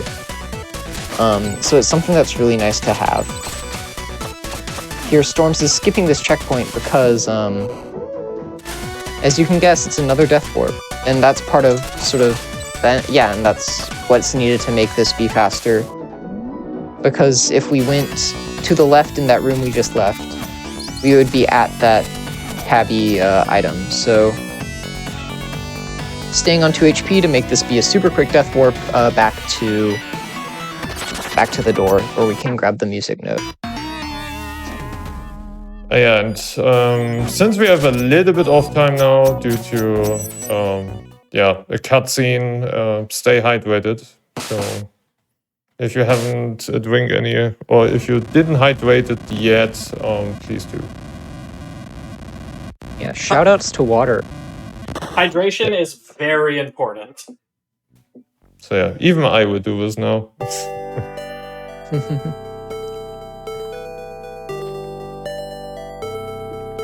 And yeah, we're kinda, what would you say, Halfling? Kinda past the midway point of the run, I would say. Yeah, definitely past the midway point. A little bit over an hour left to go. And especially like towards the end of the run here, it ends pretty quickly. I always get surprised by how fast the end of the run comes up, so we'll see how it goes. We've been playing very well so far. Not to jinx it or anything. We still have music box coming up. I believe. But yeah. Yeah, so we got... maybe we haven't mentioned that we skipped... Did you mention that we skipped the portal? I can't remember anymore. So. I did not, yeah. So you see Storms skip the portal. That's because there's just a short little portal opening cutscene. And the way he was able to do that, and the way it's sort of able to swim in that one tile high water, is related to tech called Wet Afro, which is discovered by Fruity Waffles, another runner of this game, who has a magnificent afro. And essentially, when you rope dart, it delays every time you jump in this game. You may have noticed Ninja goes up into a little like curly ball, and when you rope dart, it delays when Ninja is able to enter that curling state, which means that it also delays how long it goes until he stops being in the curling state. So when we rope dart and then jump, our hitbox is only one tile high when we enter the water. So even though the water's only one tile, we're completely submerged and the game says, oh, let's start swimming. So that's put to, in New Game Plus, that's used a lot, especially in Bamboo Creek that has all those one tile high water pools. And we're able to use it to skip that portal there, and you'll see it used in Bamboo in this run as well. So, got 2 more seals from Howling Grotto. Say goodbye to Grotto, that's the last we'll see of it in this run, and now we're back in Bamboo Creek, backtracking through it. There's nothing to do in this area specifically, just grabbing a few things, some time seals, and the second of the Phobikins. Here Storms is going to attempt to go up into this box. There we go. Essentially, the game clings you to the wall through the box, and then you're inside of it, and you're able to sort of pass through it. It's a nice little way to save time. It's possible to, without doing that sort of clip type thing, it's still possible to destroy the box using the same sort of slash manip crystal abuse tech from Tower. But that's a faster method of getting into this section and skipping sort of a whole platforming gauntlet that you can see below. And yeah, I mean, this is no out of bounds, but still, this is kind of one of the few, moments. Not to get too technical. Yeah. But, I mean, the ruling is that since the block is technically non-permanent, it's all good for the no out of bounds rule set. Exactly. Now we get the awesome Bamboo Creek 16-bit soundtrack. But you're also only seeing 100%. Yeah. Yet another reason why 100% is the best category of this game. Exactly.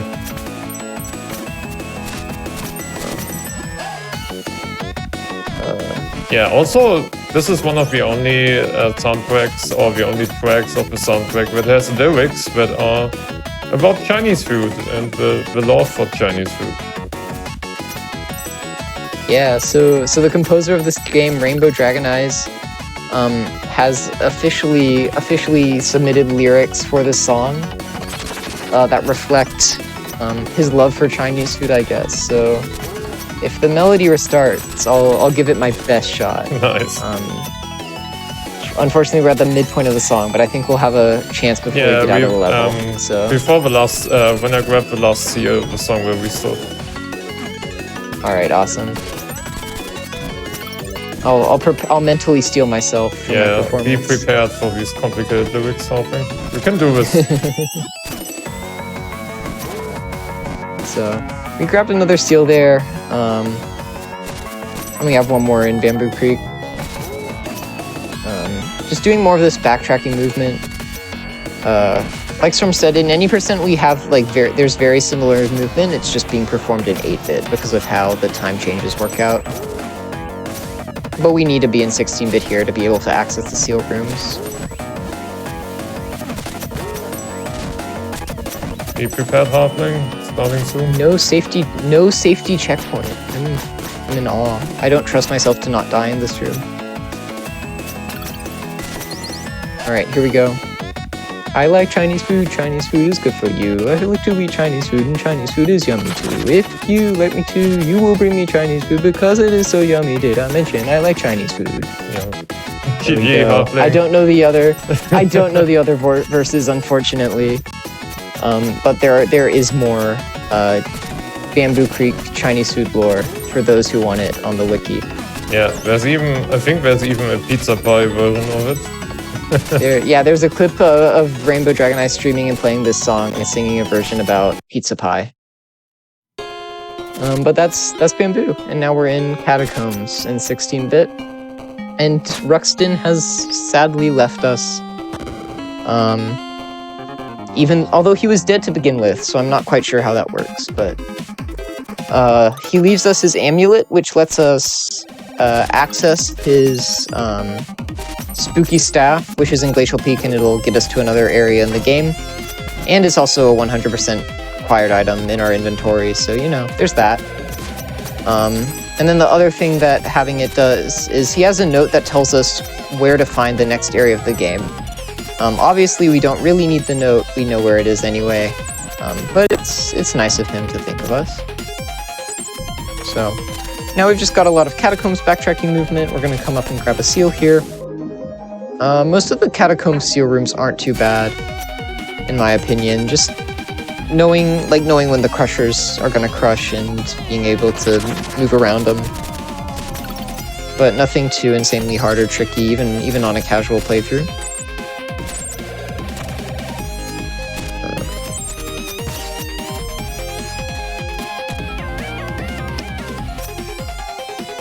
So yeah, we're just going to continue doing this backtracking movement, seeing all these old rooms, but back in 16-bit.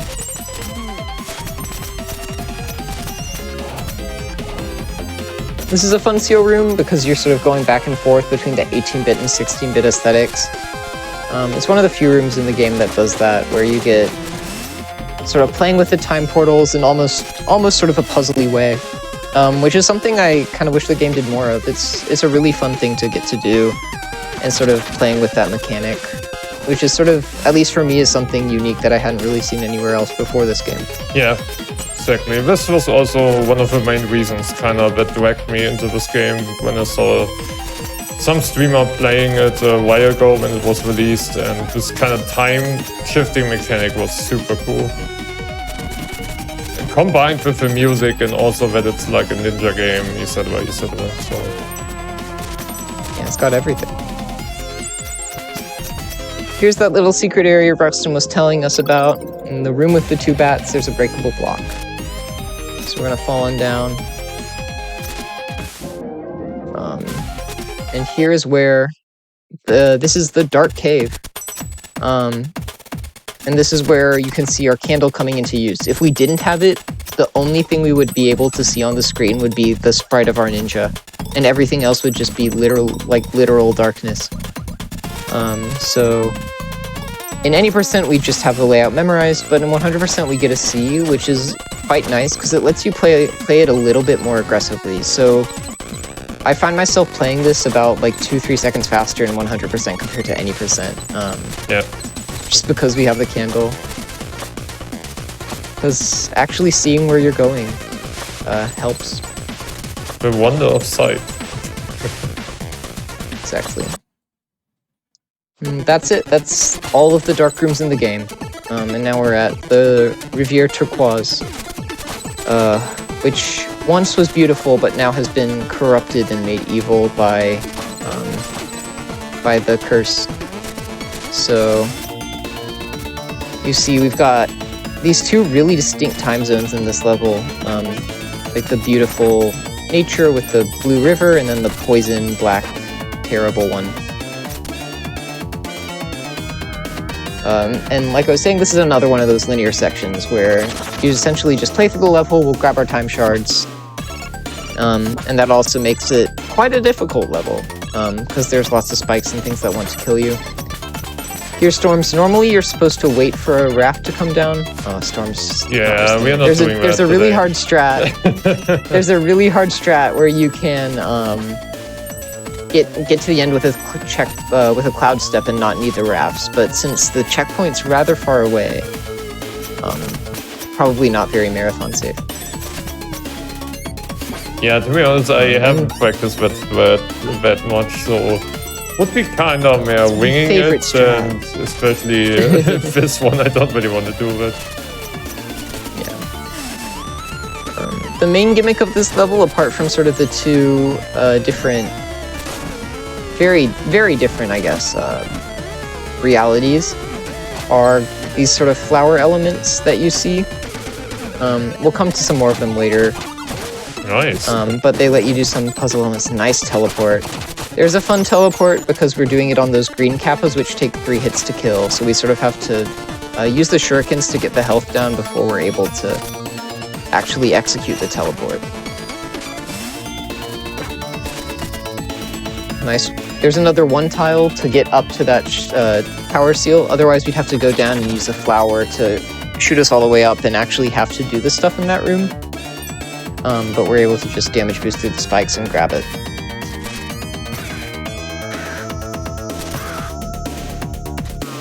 Oh wow, that's so good. This room's really annoying. The falling platforms can be really strange, and if you interact with them in the wrong way, they can completely take away like a cloud step that you have. So it can be really scary and really easy to die there, but Storms did it really cleanly. We've got another awesome yeet going through this entire room in Riviere. And Storms extends it all the way to the end of that room through the doorway, which is really hard to do. And is able to make this fast cycle on these fireflies, which is very nice. Yeah, you could even extend it even further with some really risky damage boost, but yeah. I mean, we got the yeet, it was really cool. We shouldn't try too hard today. Yeah, Riviere has lots of optional strats that are very high risk, low reward, I guess. But here are these flowers again, and you're supposed to sort of slash the flowers to line you up correctly so that these, I don't even know what to call it, but so that they shoot you in the right direction. But as much as possible, we want to avoid doing that. In this room, like there's a few cases in this room where we don't really have any other option, but otherwise we're just going to take advantage of the cloud steps that we get from those flowers to just jump up to the end of the room instead of actually solving the puzzle. And I think I even did it this way casually. I think I couldn't have been bothered to set up flowers correctly. And yeah, now we see a strat that was found by TMR, so the Mexican one. Should be known to a lot of people, I think.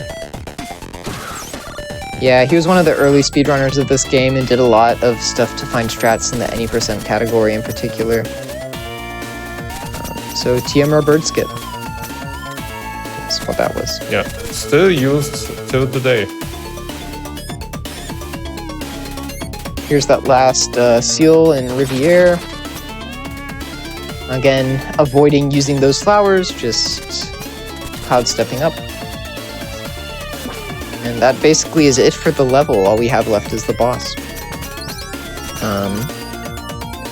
This is a really... I guess, yeah, it's a pretty interesting fight. It's a boss. The way it's a boss. The way it's supposed to work is that there's the evil bat, and then there's the sort of benevolent moth. And what's supposed to happen is that you dodge the bat's attacks, and then the moth reveals where the hidden platforms are. But these hidden platforms are just there throughout the entire fight. So instead of waiting for the moth to show up, Storms is gonna do that, time his slash so that he's able to damage the boss while it's above the screen, and that'll allow him to skip a cycle in the fight. So normally there's gonna be like sort of 3 sets of the islands where you have to dodge attacks and then wait to start damaging the boss and actually doing stuff.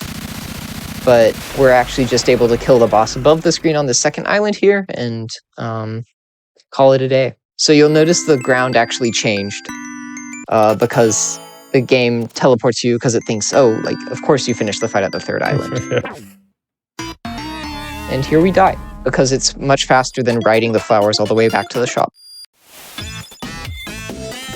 I'm gonna buy some more upgrades.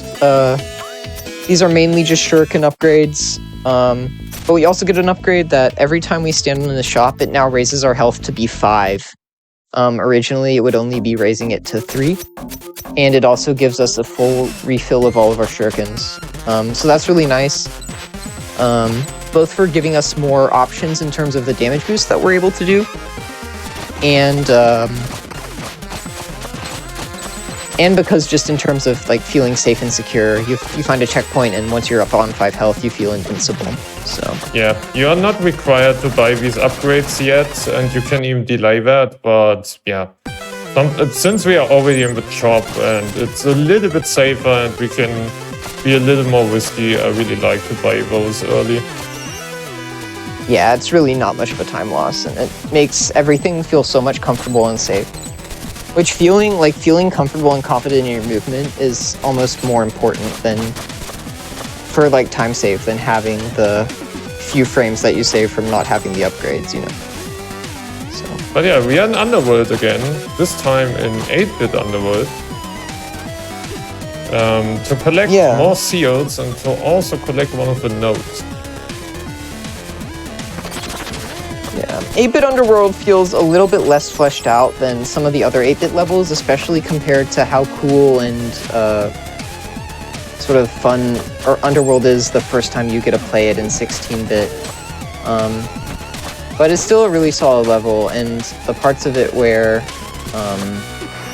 you're actually getting the note and stuff are pretty fun and pretty challenging. So here now Storms actually just uses the Lightfoot Tabby to walk on the lava instead of having to run through it. That was actually how we also were able to access this area in the first place. It's sort of like the Metroidvania key that you have to unlock. Also skipping that checkpoint because we're going to want a Death Warp. And we've got 2 seals here. You'll notice he's actually standing on those breakable blocks. That can be really easy to miss. Yeah. I think I missed this the first time casually. Yeah, fortunately, like the map shows that there's a room underneath, so it's not the worst thing in the world, especially when your map shows where the seals are, but it's definitely kind of hidden. Here we get our Death Warp. Just much faster than having to go backwards to that room up above. And there's not too many time shards, so we're not too concerned about sort of the cost we're going to pay in the grind later. So now we've got sort of a platforming section till we can get to the next music note, the Key of Chaos. Lots of these crushers, lots of spikes. It can be pretty challenging and pretty scary, especially on low health. Since we're in 100%, we have more upgrades than any percent has here, but so it's a little less scary, but it's still a hard section. And yeah, obviously. Always remember you need to press this Lightfoot Tabby button all the time. That's also really easy to mess up. Because otherwise you would just die when you step on the lava. Here's another really long room that can be really easy to die in, because one little mistake and you just slip into the lava, which insta-kills you. So another kind of scary part with some awkwardness going on. The Storms makes it. Yeah. There's also a little neat teleport you can do here. I think it doesn't save any time, but it kind of brings this note section to 8-bit, and then you will not see the notes like we had in Syrian Cracks back then.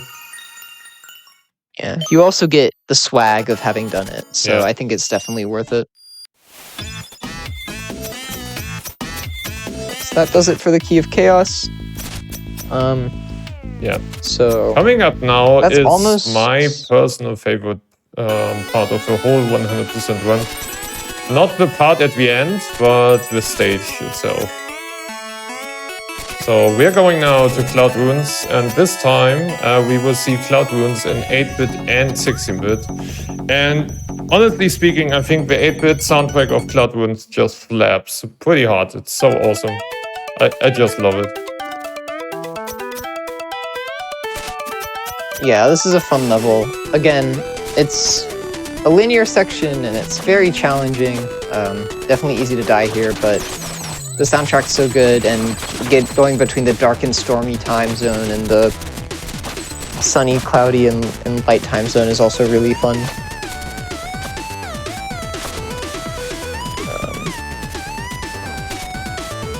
This is another spot where we're sort of really cognizant of how we're routing our health. Because there's so many spikes and so many sort of different damage boosts you could opt for potentially.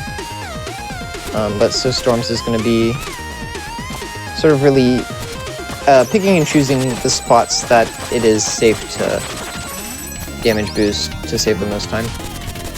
We're also stopping and grabbing these time shards because, as Storms alluded to at the end of the section, is the point where we do a big grind to get all the upgrades that we need to buy. So doing everything we can to alleviate that as we go through this level. Oh no. Yeah. Getting caught up a little bit there on the... There's some walls in this game that you can't wall climb on, and where those walls meet the normal walls, it can be a little awkward. A nice cycle skip there from Storms though. Not taking damage on that last set of spikes. And then here we have another power seal. This is another pretty tough room. You only have these 3 banshees to give you cloud steps, and you have to figure out how to get all the way around. But when you're confident with the rope dart, it becomes a lot easier. Yeah, and also I think going fast in this room is the key to kind of get it. You can't be slow in this one. I didn't get this rope. Got a nice little yeet there.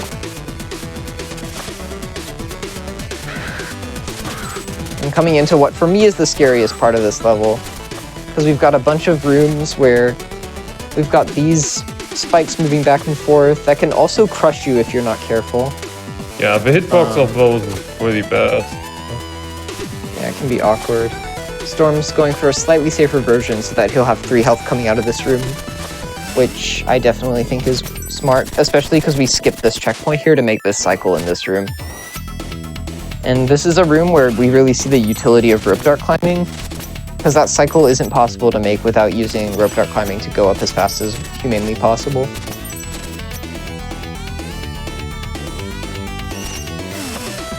Got another time seal. This one's really easy to miss. I think my first few 100% runs I missed this one, and I had to backtrack and grab it because you're not looking out for it and it passes you by. Of course, Storms has no issues, but you see this same teleport room, but there's no floor, but we'll still get the same teleport. It's actually the same set of banshees that lets us do that, just because the enemies are in the exact same locations in this room. Yeah, positioning is pretty important for teleport, so Ninja's position and the Banshee position is quite important. And of course I didn't get it. This teleport is so hard to get. Yeah, you see there, like, we were able to kill the enemy at the end of the screen, but the timing was just slightly off, so the ninja itself didn't teleport. There's also a teleport with the eyes there, but that's also hard because you've got such a tiny target, so... At least I got 1 HP drop. Yeah, those birds were being very generous.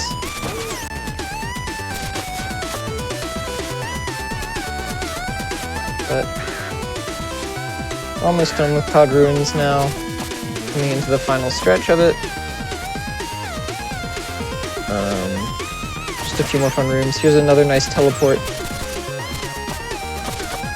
Something about the way those banshees are in Cloud Ruins, just they're so. It might just be because there's so many of them, but this level has so many teleports in it. Yeah. That's also really fun. That's why Cloud Ruins is so fun. You have so many teleports and so much full movement tech in these levels. Yeah. But yeah, unfortunately the ending is not that nice.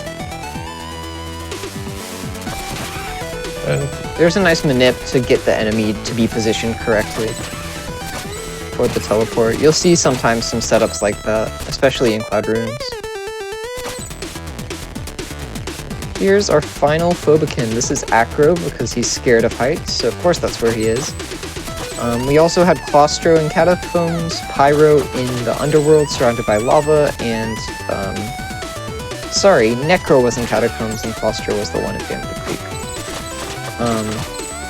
Those are the little guys that are gonna give us access to the rest of Forlorn Temple.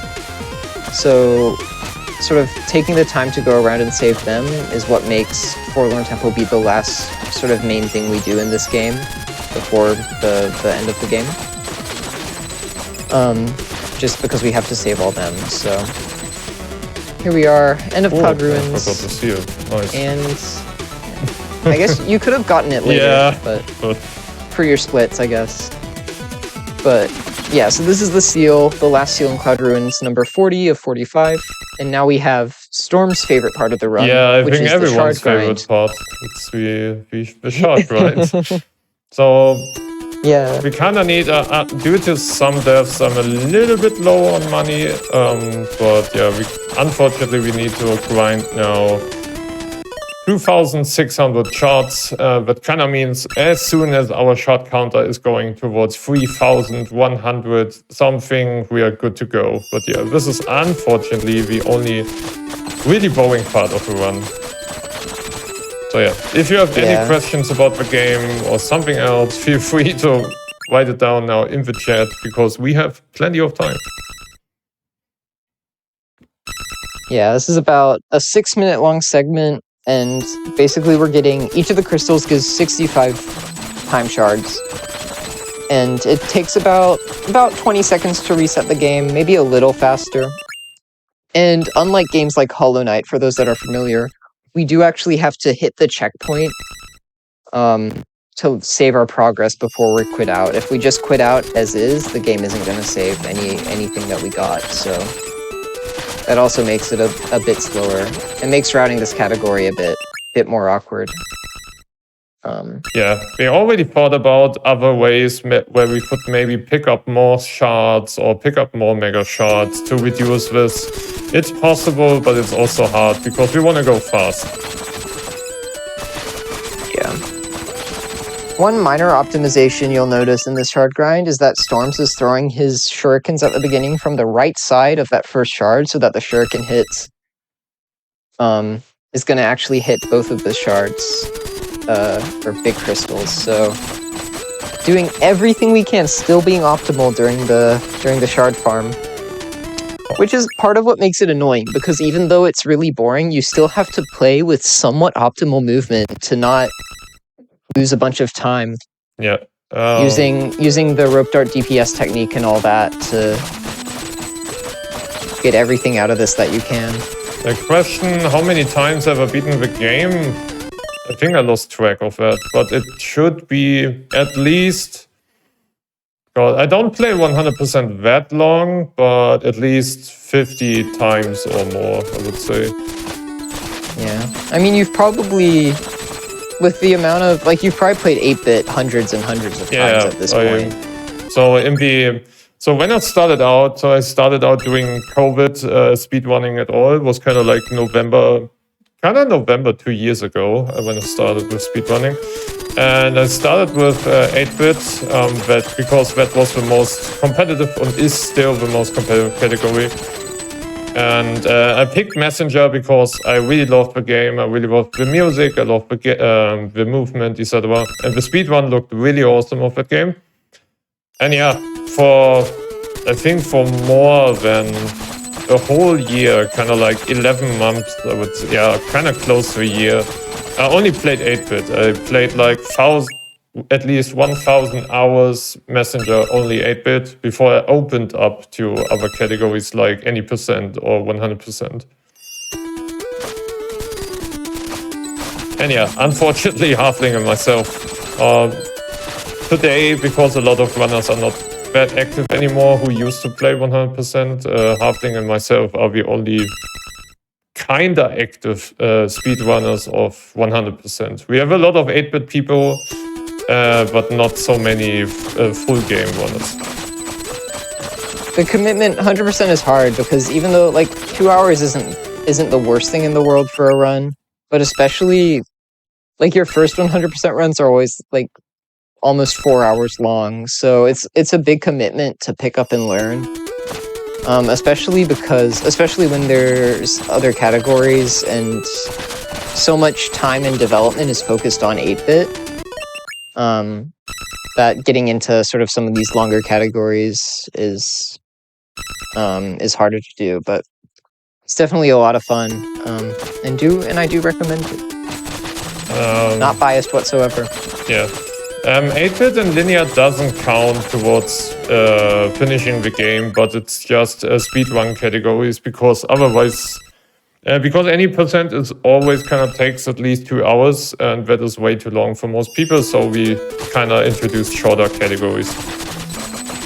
Yeah, 30 minutes is such a good time for a speedrun, especially as something that's accessible and that you can just pick up and play through without needing to know too much, and then sort of over time, right, like you're able to add more and learn more. Whereas with any percent, there's a pretty big entry gap to learn the route, learn the tech, and all of that sort of thing. So And yeah, that's why the boards are structured sort of like that. and yeah, to the question, how often do I clear this game, to make it, how often do you clear this game? Not that much anymore, to be honest. I kind of came with, I wouldn't say blind, but this game is so stuck to my memory that I mostly only play it for movement practice and to not get too rusty. But I don't really do that much no resets, especially of 100%, because the category is just too long.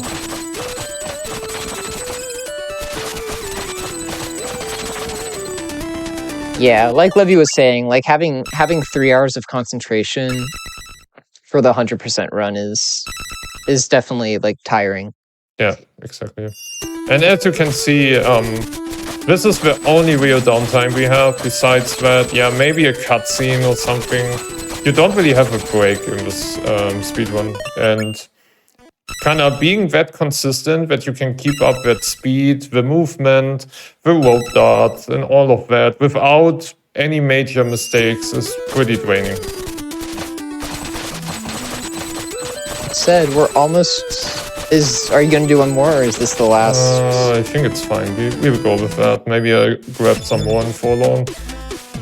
So round of applause that we no longer have to do shard grind. We still have a few upgrades to get because there are more time shards left to be gained, so we don't want to end up with a bunch of extra time shards. That would just be suboptimal. So we bought almost everything. The main one you're noticed is going to be this Demon's Bane, which is this big slash we get coming out that sort of takes a few seconds to charge up. It does, I believe, triple the damage of our normal regular slash and has a little bit of a bigger hitbox. So it's gonna it lets you kill those green kappas in one hit and do a little bit more damage to bosses. It's not the biggest steal for us,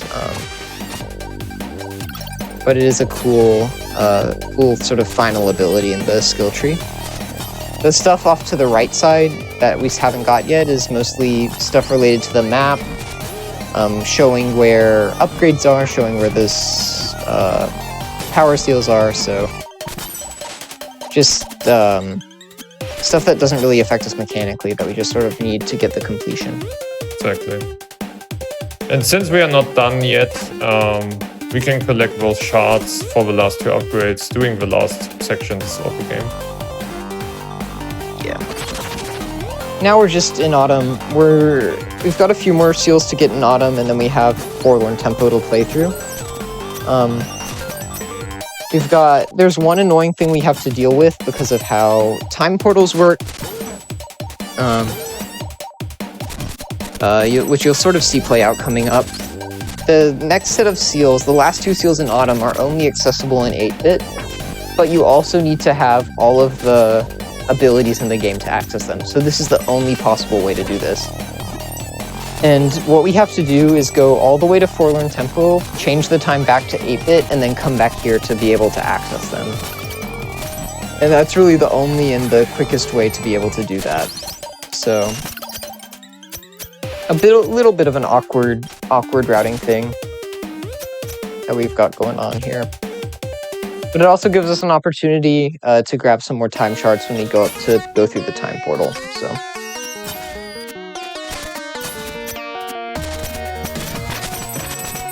grab that big time shard right there and go back on our way. Yeah, because it's so fun to backtrack. Yeah, I think there was a discussion earlier about the Metroidvania part. I think as a Metroidvania, that's only my personal opinion, of course, the game is not a great Metroidvania.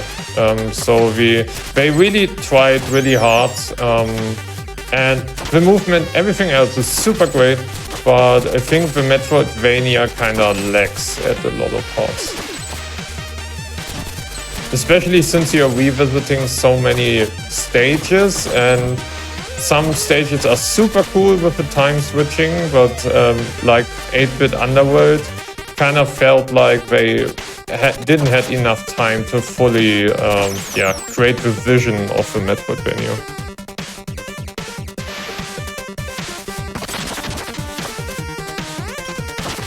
But yeah, that's only my personal opinion. But besides that, I absolutely love this game. Especially when you first play this game and you kind of feel like how Ninja controls. That was kind of like the selling point for me. The movement of this game is so accurate, it's insane. And it's so super satisfying with the cloud step. And yeah, here we took now a death warp to get those 2 seals. And since we need to go to Fall On, we don't really want to go all the way back. That's why we skipped the checkpoint and did one of our last death warps in the game.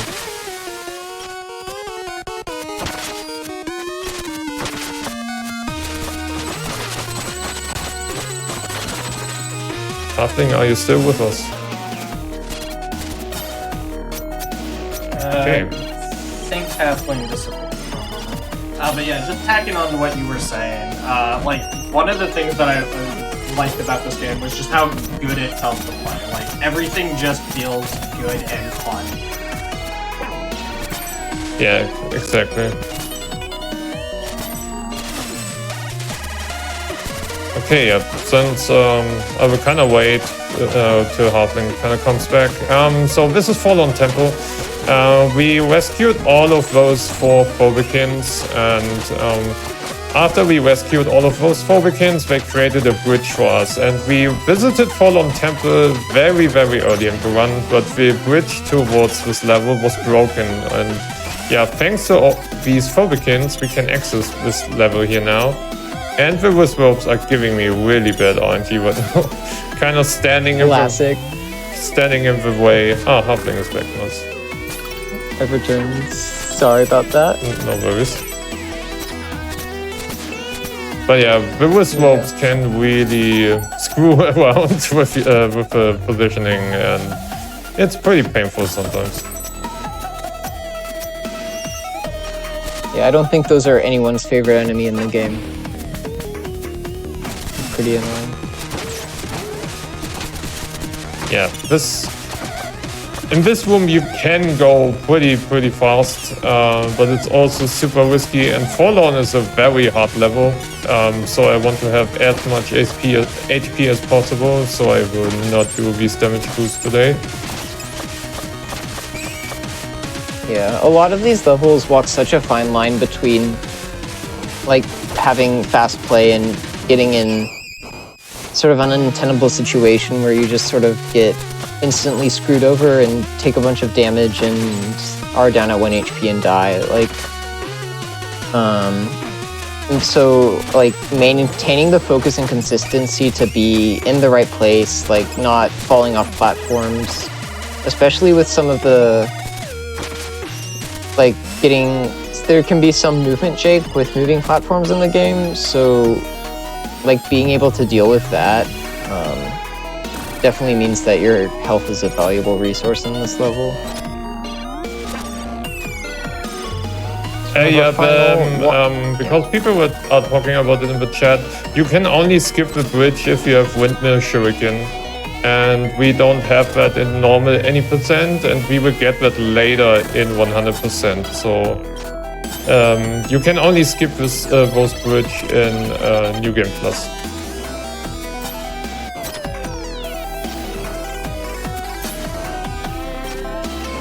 Where you have Windmill, yeah, by default. Right, yeah.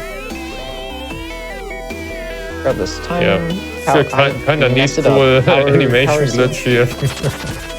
But yeah, so we grabbed now. We only need one more seal, then at least we are done with seals. But since we need to backtrack again, we use the death ward to kind of reduce the downtime. And here we did a crystal abuse that we saw earlier to kind of slash the next switch already through the wall to even save more time in this room. Yeah, it's like basically a turbocharged version of those earlier strats where you have to grab an extra cloud step to get even higher and move your slash through the wall. It's very nicely done. Yeah, I'm a little bit short on money and I also can't jump. But yeah, we'll get a few more chances to grab some. Yeah, some big I need to grab some extra shards here and there. Normally you want to have 500 shards at the end of Forlorn, and we still have some rooms left, so I can grab some. But yeah, since we died at some stupid places, yeah, we need to grab those.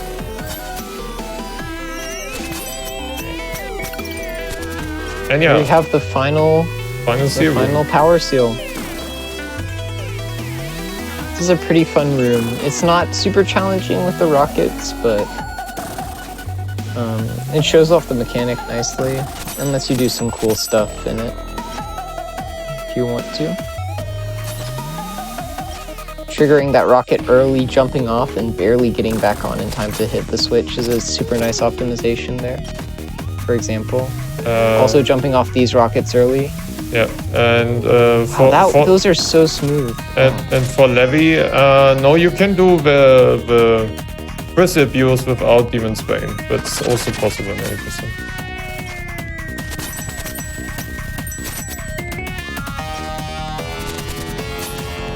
So now we have all of those power seals that we need. And you'll see the windmill shuriken at the end of this level in the boss fight, which is the reward we get for it. Which is super cool upgrade. And also part of what makes New Game Plus so fun is that you get that as part of your tool belt. Yeah, exactly. Here's a pretty tough room. It's really hard to do damage lists. You usually intentionally take that damage boost to get through to the bottom. Yeah, and since I needed more shards, I also try to collect some. But we should be fine now, so I can just grab one. Yeah, you'll hit 500. Yeah, this should be way more than enough. Yes.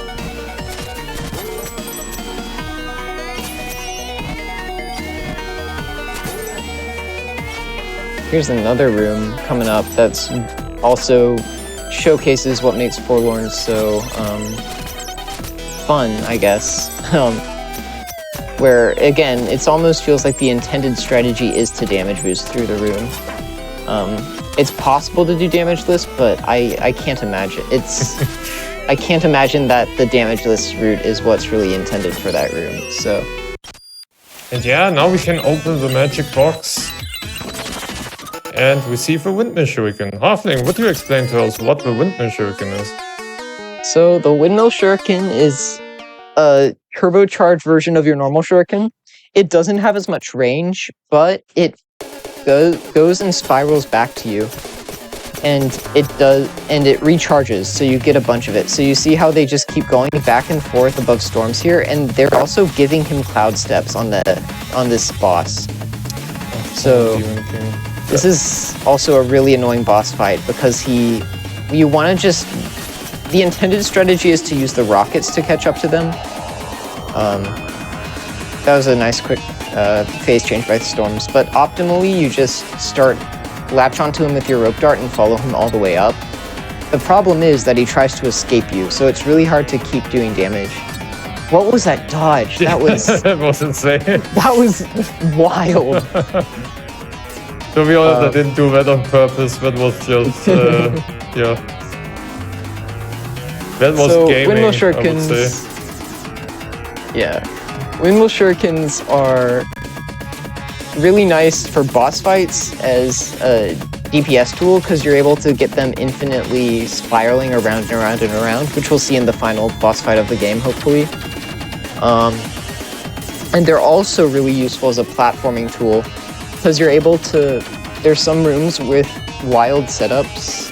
Shoutouts to Assassin Narga, by the way, who's one of the sort of best windmill strat finders for this game, who has setups where you randomly throw one at the beginning of the room, and then at the very end of the room, it just hits a lantern off screen and gives you a cloud step at the perfect moment you need it. So they're a super cool element in the New Game Plus speedrun, and we also get to experience just a taste of it for the end of this run, which is always really nice. Yeah, I can't believe that people love Windmill. No, Windmill Shuriken is really different. So if you want to take a look at NG Plus, shout out to Naga, who is one of the really good or one of the best NG Plus speedrunners, with Grant, of course, and Halfling, etc. But yeah, NG Plus is really different compared to the normal messenger movement, especially with Windmill. It kind of opens up the game in a complete new way. Yeah. So we're almost done. The item we just collected from that fight, and the reason we have to do Forlorn is to capture the Demon King's crown. And essentially and we need the Demon King's crown to access this area, which is called Corrupted Future.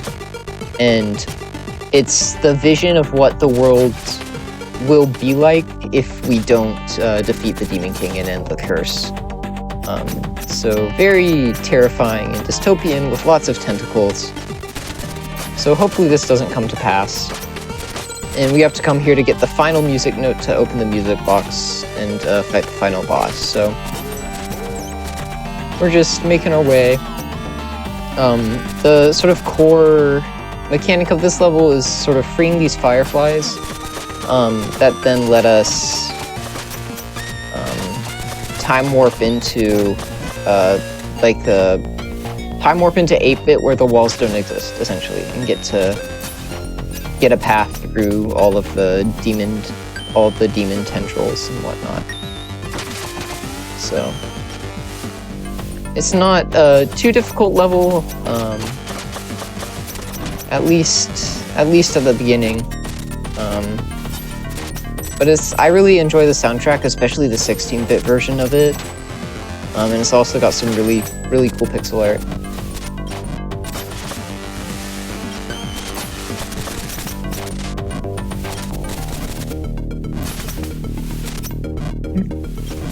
There's a little windmill. Yeah, I sometimes try to squeeze in a little bit windmill here and there. Especially if you don't have Demon's Bane up, windmill is super handy. Yeah, since Windmill, unlike regular shurikens, Windmill actually damages stuff like breakable blocks, as you see there, and these little firefly crystals, so it has a lot, and it travels through walls too, so it has a lot more utility than regular shurikens. Oh my god, we died. Now we need to do everything again. Yeah, so But that was in fact intentional. yeah. You want to talk about it, Storms? Yeah, I can explain it. So normally, if you collect this node, you will see shortly that we need to do a very awful chase. So the chase is not that bad, but it's pretty easy to mess up, and also it takes quite some time. So what we found out is if you kind of yeet and wingsuit into the node while dying, so that's why we yeeted off at the end, the node is kind of following you since the game or the stage only has one checkpoint, and that is at the beginning of a portal. And we abuse that to skip this whole node section, chase section. Yeah. And the chase section is really annoying because it actually isn't like a set amount of time you have to complete it in.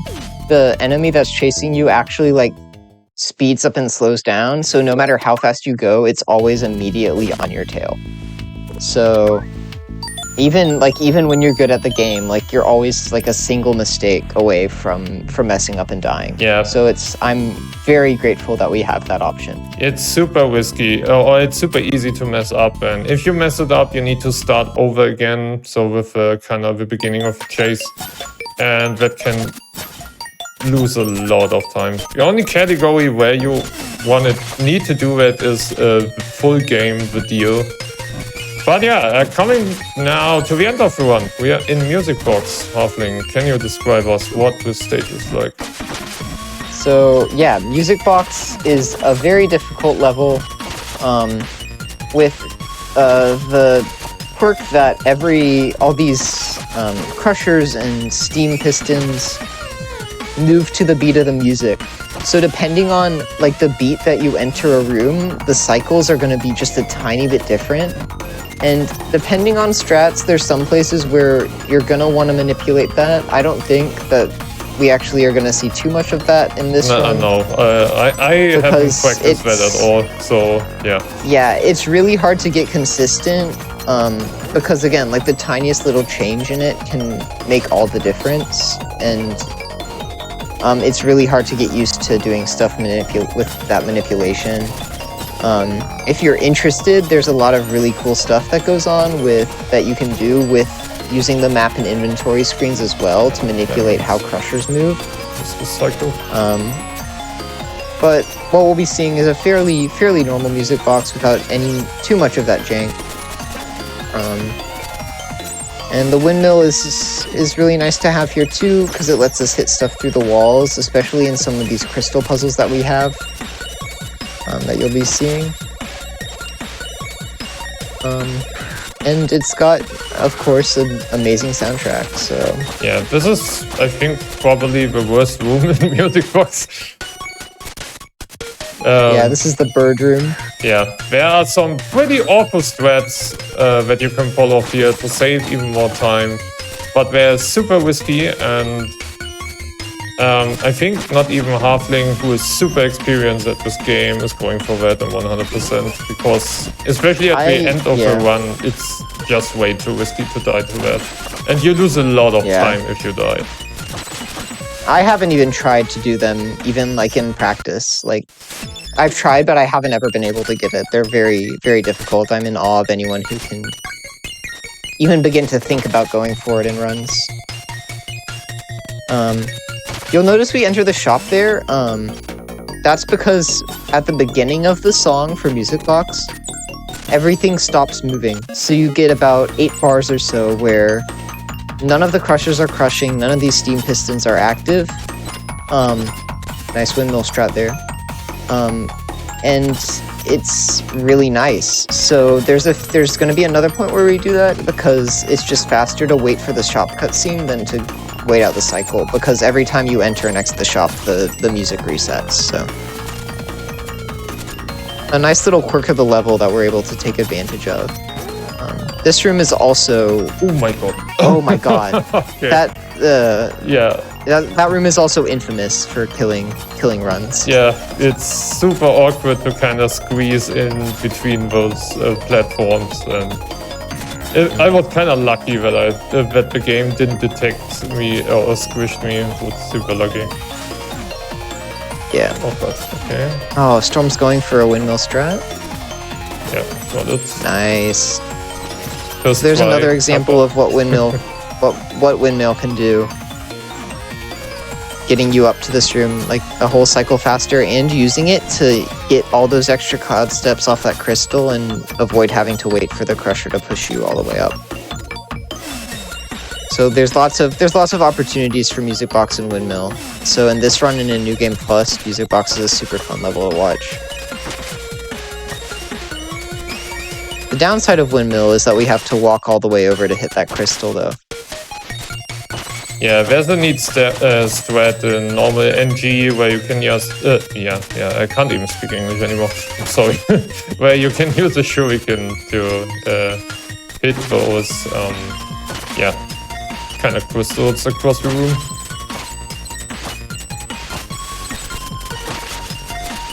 We have another little puzzle room, but we can hit the crystal through the wall, so and hit the block from underneath, so not quite as difficult as perhaps would be intended. And here's another one of those music resets, so that we don't have to wait for these crusters to recede.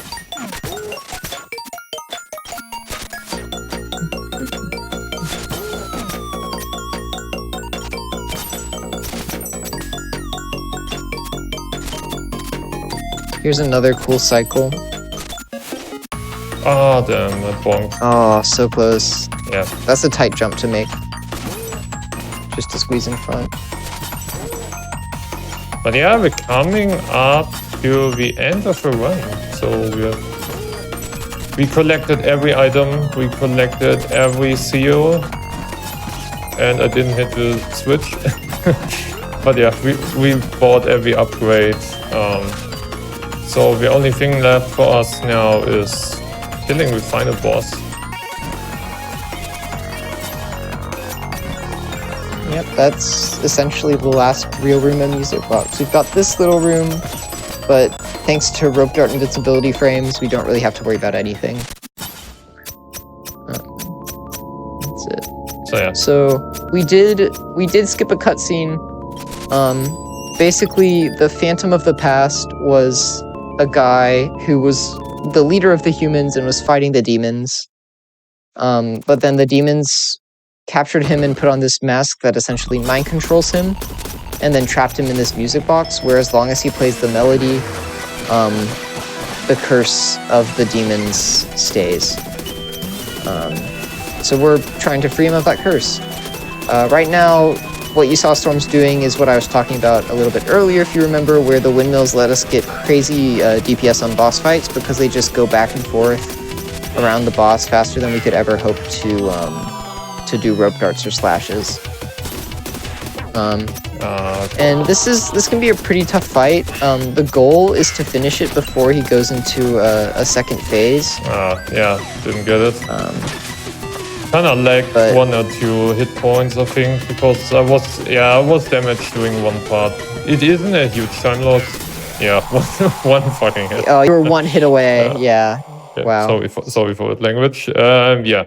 So we defeated the final boss now. But the game we still don't have time. So time is coming up, but we still need one thing to do, because what's happening now is the mask god of Phantom. The music box is crushing, and the blue robes kind of putting us out of the music box with the kind of uncursed Phantom. But now the mask is coming back and wants to, destroy us all. So what we need to do is we need to do the thing. And for that, everyone is kind of raising their hands.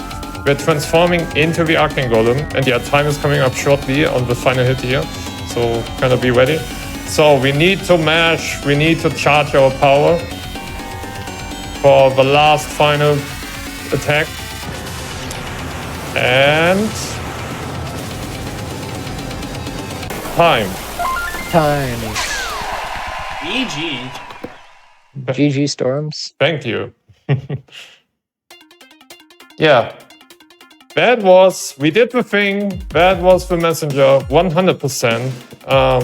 Thank you very much for GDQ and the Hotfix team and for Church for that I could show this game off today.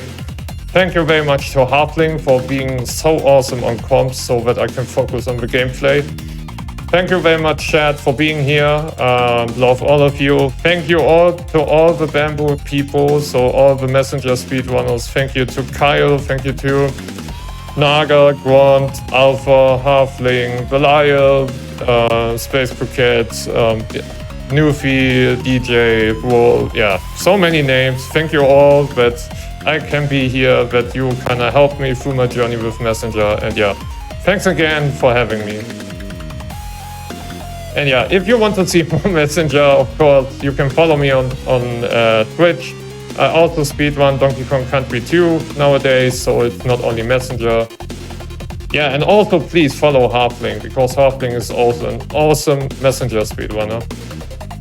And if you're interested into running this game, you can hop into our Discord anytime. We have a video tutorial and everything, and everyone is super helpful.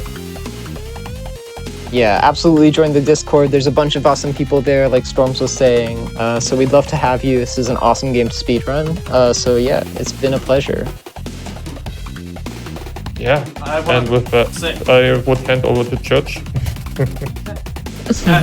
Huge thank you to both of you. This was an awesome run. Y'all did great. I really like this game, so watching you destroy it in like 2.5 hours is really cool. There's a lot of like fun mechanics and stuff in it, so this was a really awesome run. Thank you both so much. Thank you. What is the time, by the way? Just out of curiosity. 2:25:22. Nice. Okay, I'm super happy with the 2:25. That's super good. With that said, that is all the show we have for you today. We are going to be back tomorrow, 1 p.m. Eastern. We have a Pokemon Moon any % run. We're going to take a quick break while we look for some of your raids, so if you wouldn't mind just sticking around to cheer somebody else on and some speedrunning, that would be awesome. Have a great night, everyone.